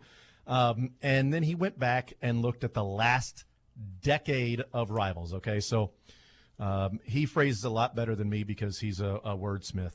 He writes for a living. Looking at the top 100 recruits of Rivals and the 5 most successful schools in a given year. So the 5 schools that got the most top 100 players in Rivals, if that makes sense. In the last decade, those top 5 schools, averaged 44 of the 100 players. So averaging 44 of the top 100 players all went to 5 schools. Yeah, I believe that part. This year is 34. It's down by 10 of the top 5 schools right now. Now you're talking about an average over 10 years, so there might have been one where it's 54, might have been one that was 34, and it averages out to 44. That's how averages work, Mick. I know you know that, but just putting into context that it is only 1 year of data. This year is the only year of data. But I do think Dan Wetzel might have pointed out and said, well, there's only 34 this year. Now, in 2017, there were only but to say, you're looking at about 44 every single year that go to the top 5 schools. And this year, there are only 34 of those that have done that. So you got the first time ever 10 different schools in the top 10, and you've got more players in the top 100 dispersed to more schools. Is this a couple of year trend, Mick, or is this NIL? I think this is NIL. Yes, it's drawn directly to NIL. I like that part of NIL. I love that we are spreading things out, and it's not just those 5 schools getting the bulk of the top guys every year. I hope that trends in that direction even more. Now, there's parts of NIL I don't like, and I really don't like the transfer portal and all that stuff. I think that feeds the bulk of it. But I'm all for that. Sign me up for NIL doing that to college football, especially now that we are into a real playoff and then not an invitational, right? And we will have 12 teams starting next year. And let's go. And I don't need NFL parity, right? But I'm all for lots of teams having chances to win it all, to make the playoff just to get there, right? And having a direct path on winning it all, which is, I don't know, logically what we do in every other sport at every level. Well, I think what it's done is, I talked about this when it happened, and I think it might have been a conversation with you and I, maybe Corey, whoever, but I didn't see the sky is falling. I looked at it as an opportunity of, okay, well, right now, it's an arms race to have the biggest facilities, and sometimes that's TV contracts and things like that. And that's what you're sort of recruiting to. And now, if you can get an alumni base that can donate to a collective and things like that, that you can go and have at least more resources to the NIL and things like that. But also, it's like some of these bigger schools are getting annoyed at NIL going on. Yeah. Like they're complaining a little bit that's going on because they're now no longer the only teams to pay. Yeah. Now everybody is paying the players, and it's like, whoa, No. You shouldn't be. We were the ones that didn't pay, but no fair. No fair. This is ridiculous because we no longer have an advantage of having crazy people that are willing to, invest through a dealership a couple $100,000 for this recruit, while everybody else is like, well, I guess we should get a bigger weight room because that guy chose that big school as well. Well, now a lot of teams are paying, and when you're paying, now all of a sudden you only have a certain amount that can go into a collective, and if that certain amount's like, hey, we're going to give a lot of money to this kid. Okay, well, what about that kid over there? Oh, we don't have as much. Well, this school does. His home school does. His state school does. And that state school, wouldn't be able to land that kid. Maybe in years past. Maybe they would in years past. Because that kid would just like, well, I'll go there and I'll get, a little bit more from this dealership over there. Or, hey, I'm playing at this particular school. It's done a lot more to have other schools have an opportunity to step up and be able to make themselves valuable in different ways besides just come see that we've got a barbershop in at our facilities. Yes, and look, I don't pretend to like unrestricted free agency and no salary cap every year, which is what this is now. Every single offseason? Yes, which is what this is now in college football. I hope that'll change. I'll get some arms around it at some point. But I made the point, much like you did, I think it might have been on your show, when this all started. It's like, look, Alabama's a lot better than Vanderbilt, but Nashville's a lot wealthier than Tuscaloosa, right? Okay, and so when it comes down to it, they might start getting some players, and there's those comparisons all over the map, and it's popping up, these collectives, these NIL collectives in some of these towns and some of these college towns you didn't expect that you're now having to battle with. Again, I like it, but I do love where it's going. And let's spread the wealth out. Let's spread the talent out here in college football, and let's get on. Do you think, guys, that the former Knicks star Jeremy Lin, when he signed his NLI, had any idea that NIL was coming? I can't believe that Illinois is not better, given the name of their squad. Yeah, it's true. With Harvard, I believe, right? Lin signed his NLI before NIL.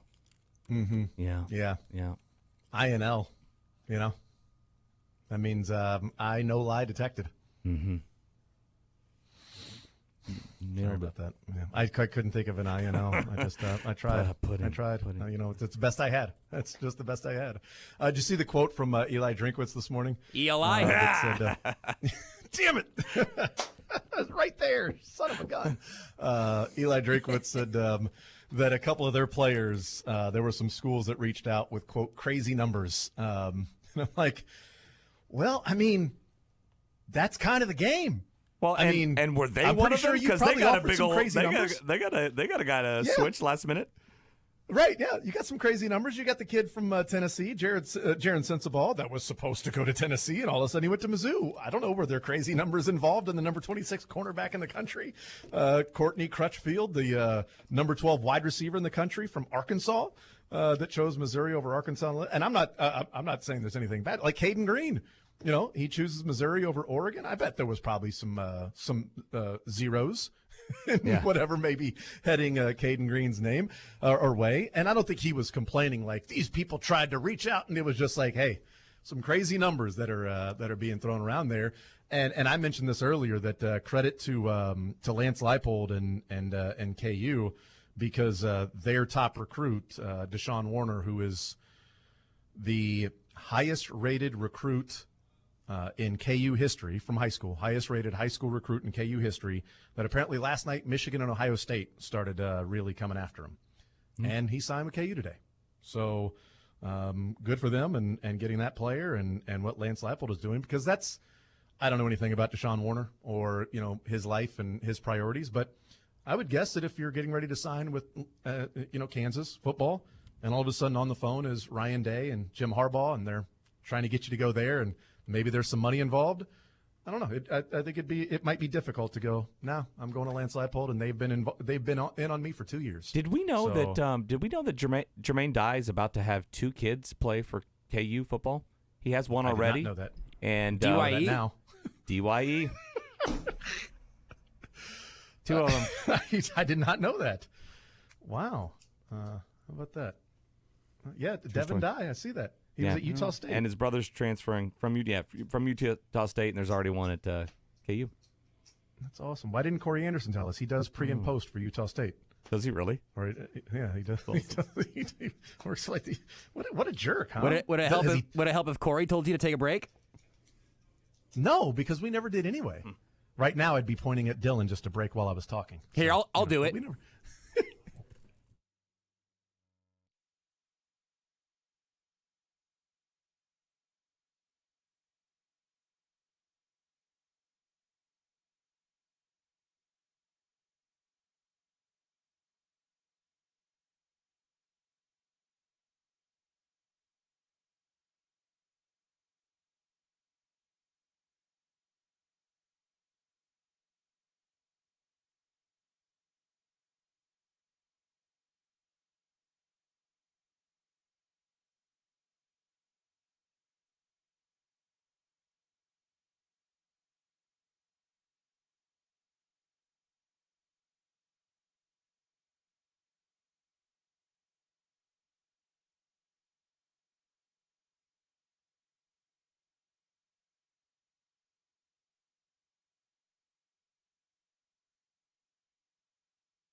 I'm pretty bad with deals, but I'll think about this one. I don't know. I kind of want to double down and come in Friday and Monday, but we'll see what happens. Thank you, Mick. Appreciate it, sir. No problem. All right. I believe this show is OVER, right? Or was that DUMB? All of this show has been pretty DUMB, yeah. SORRY.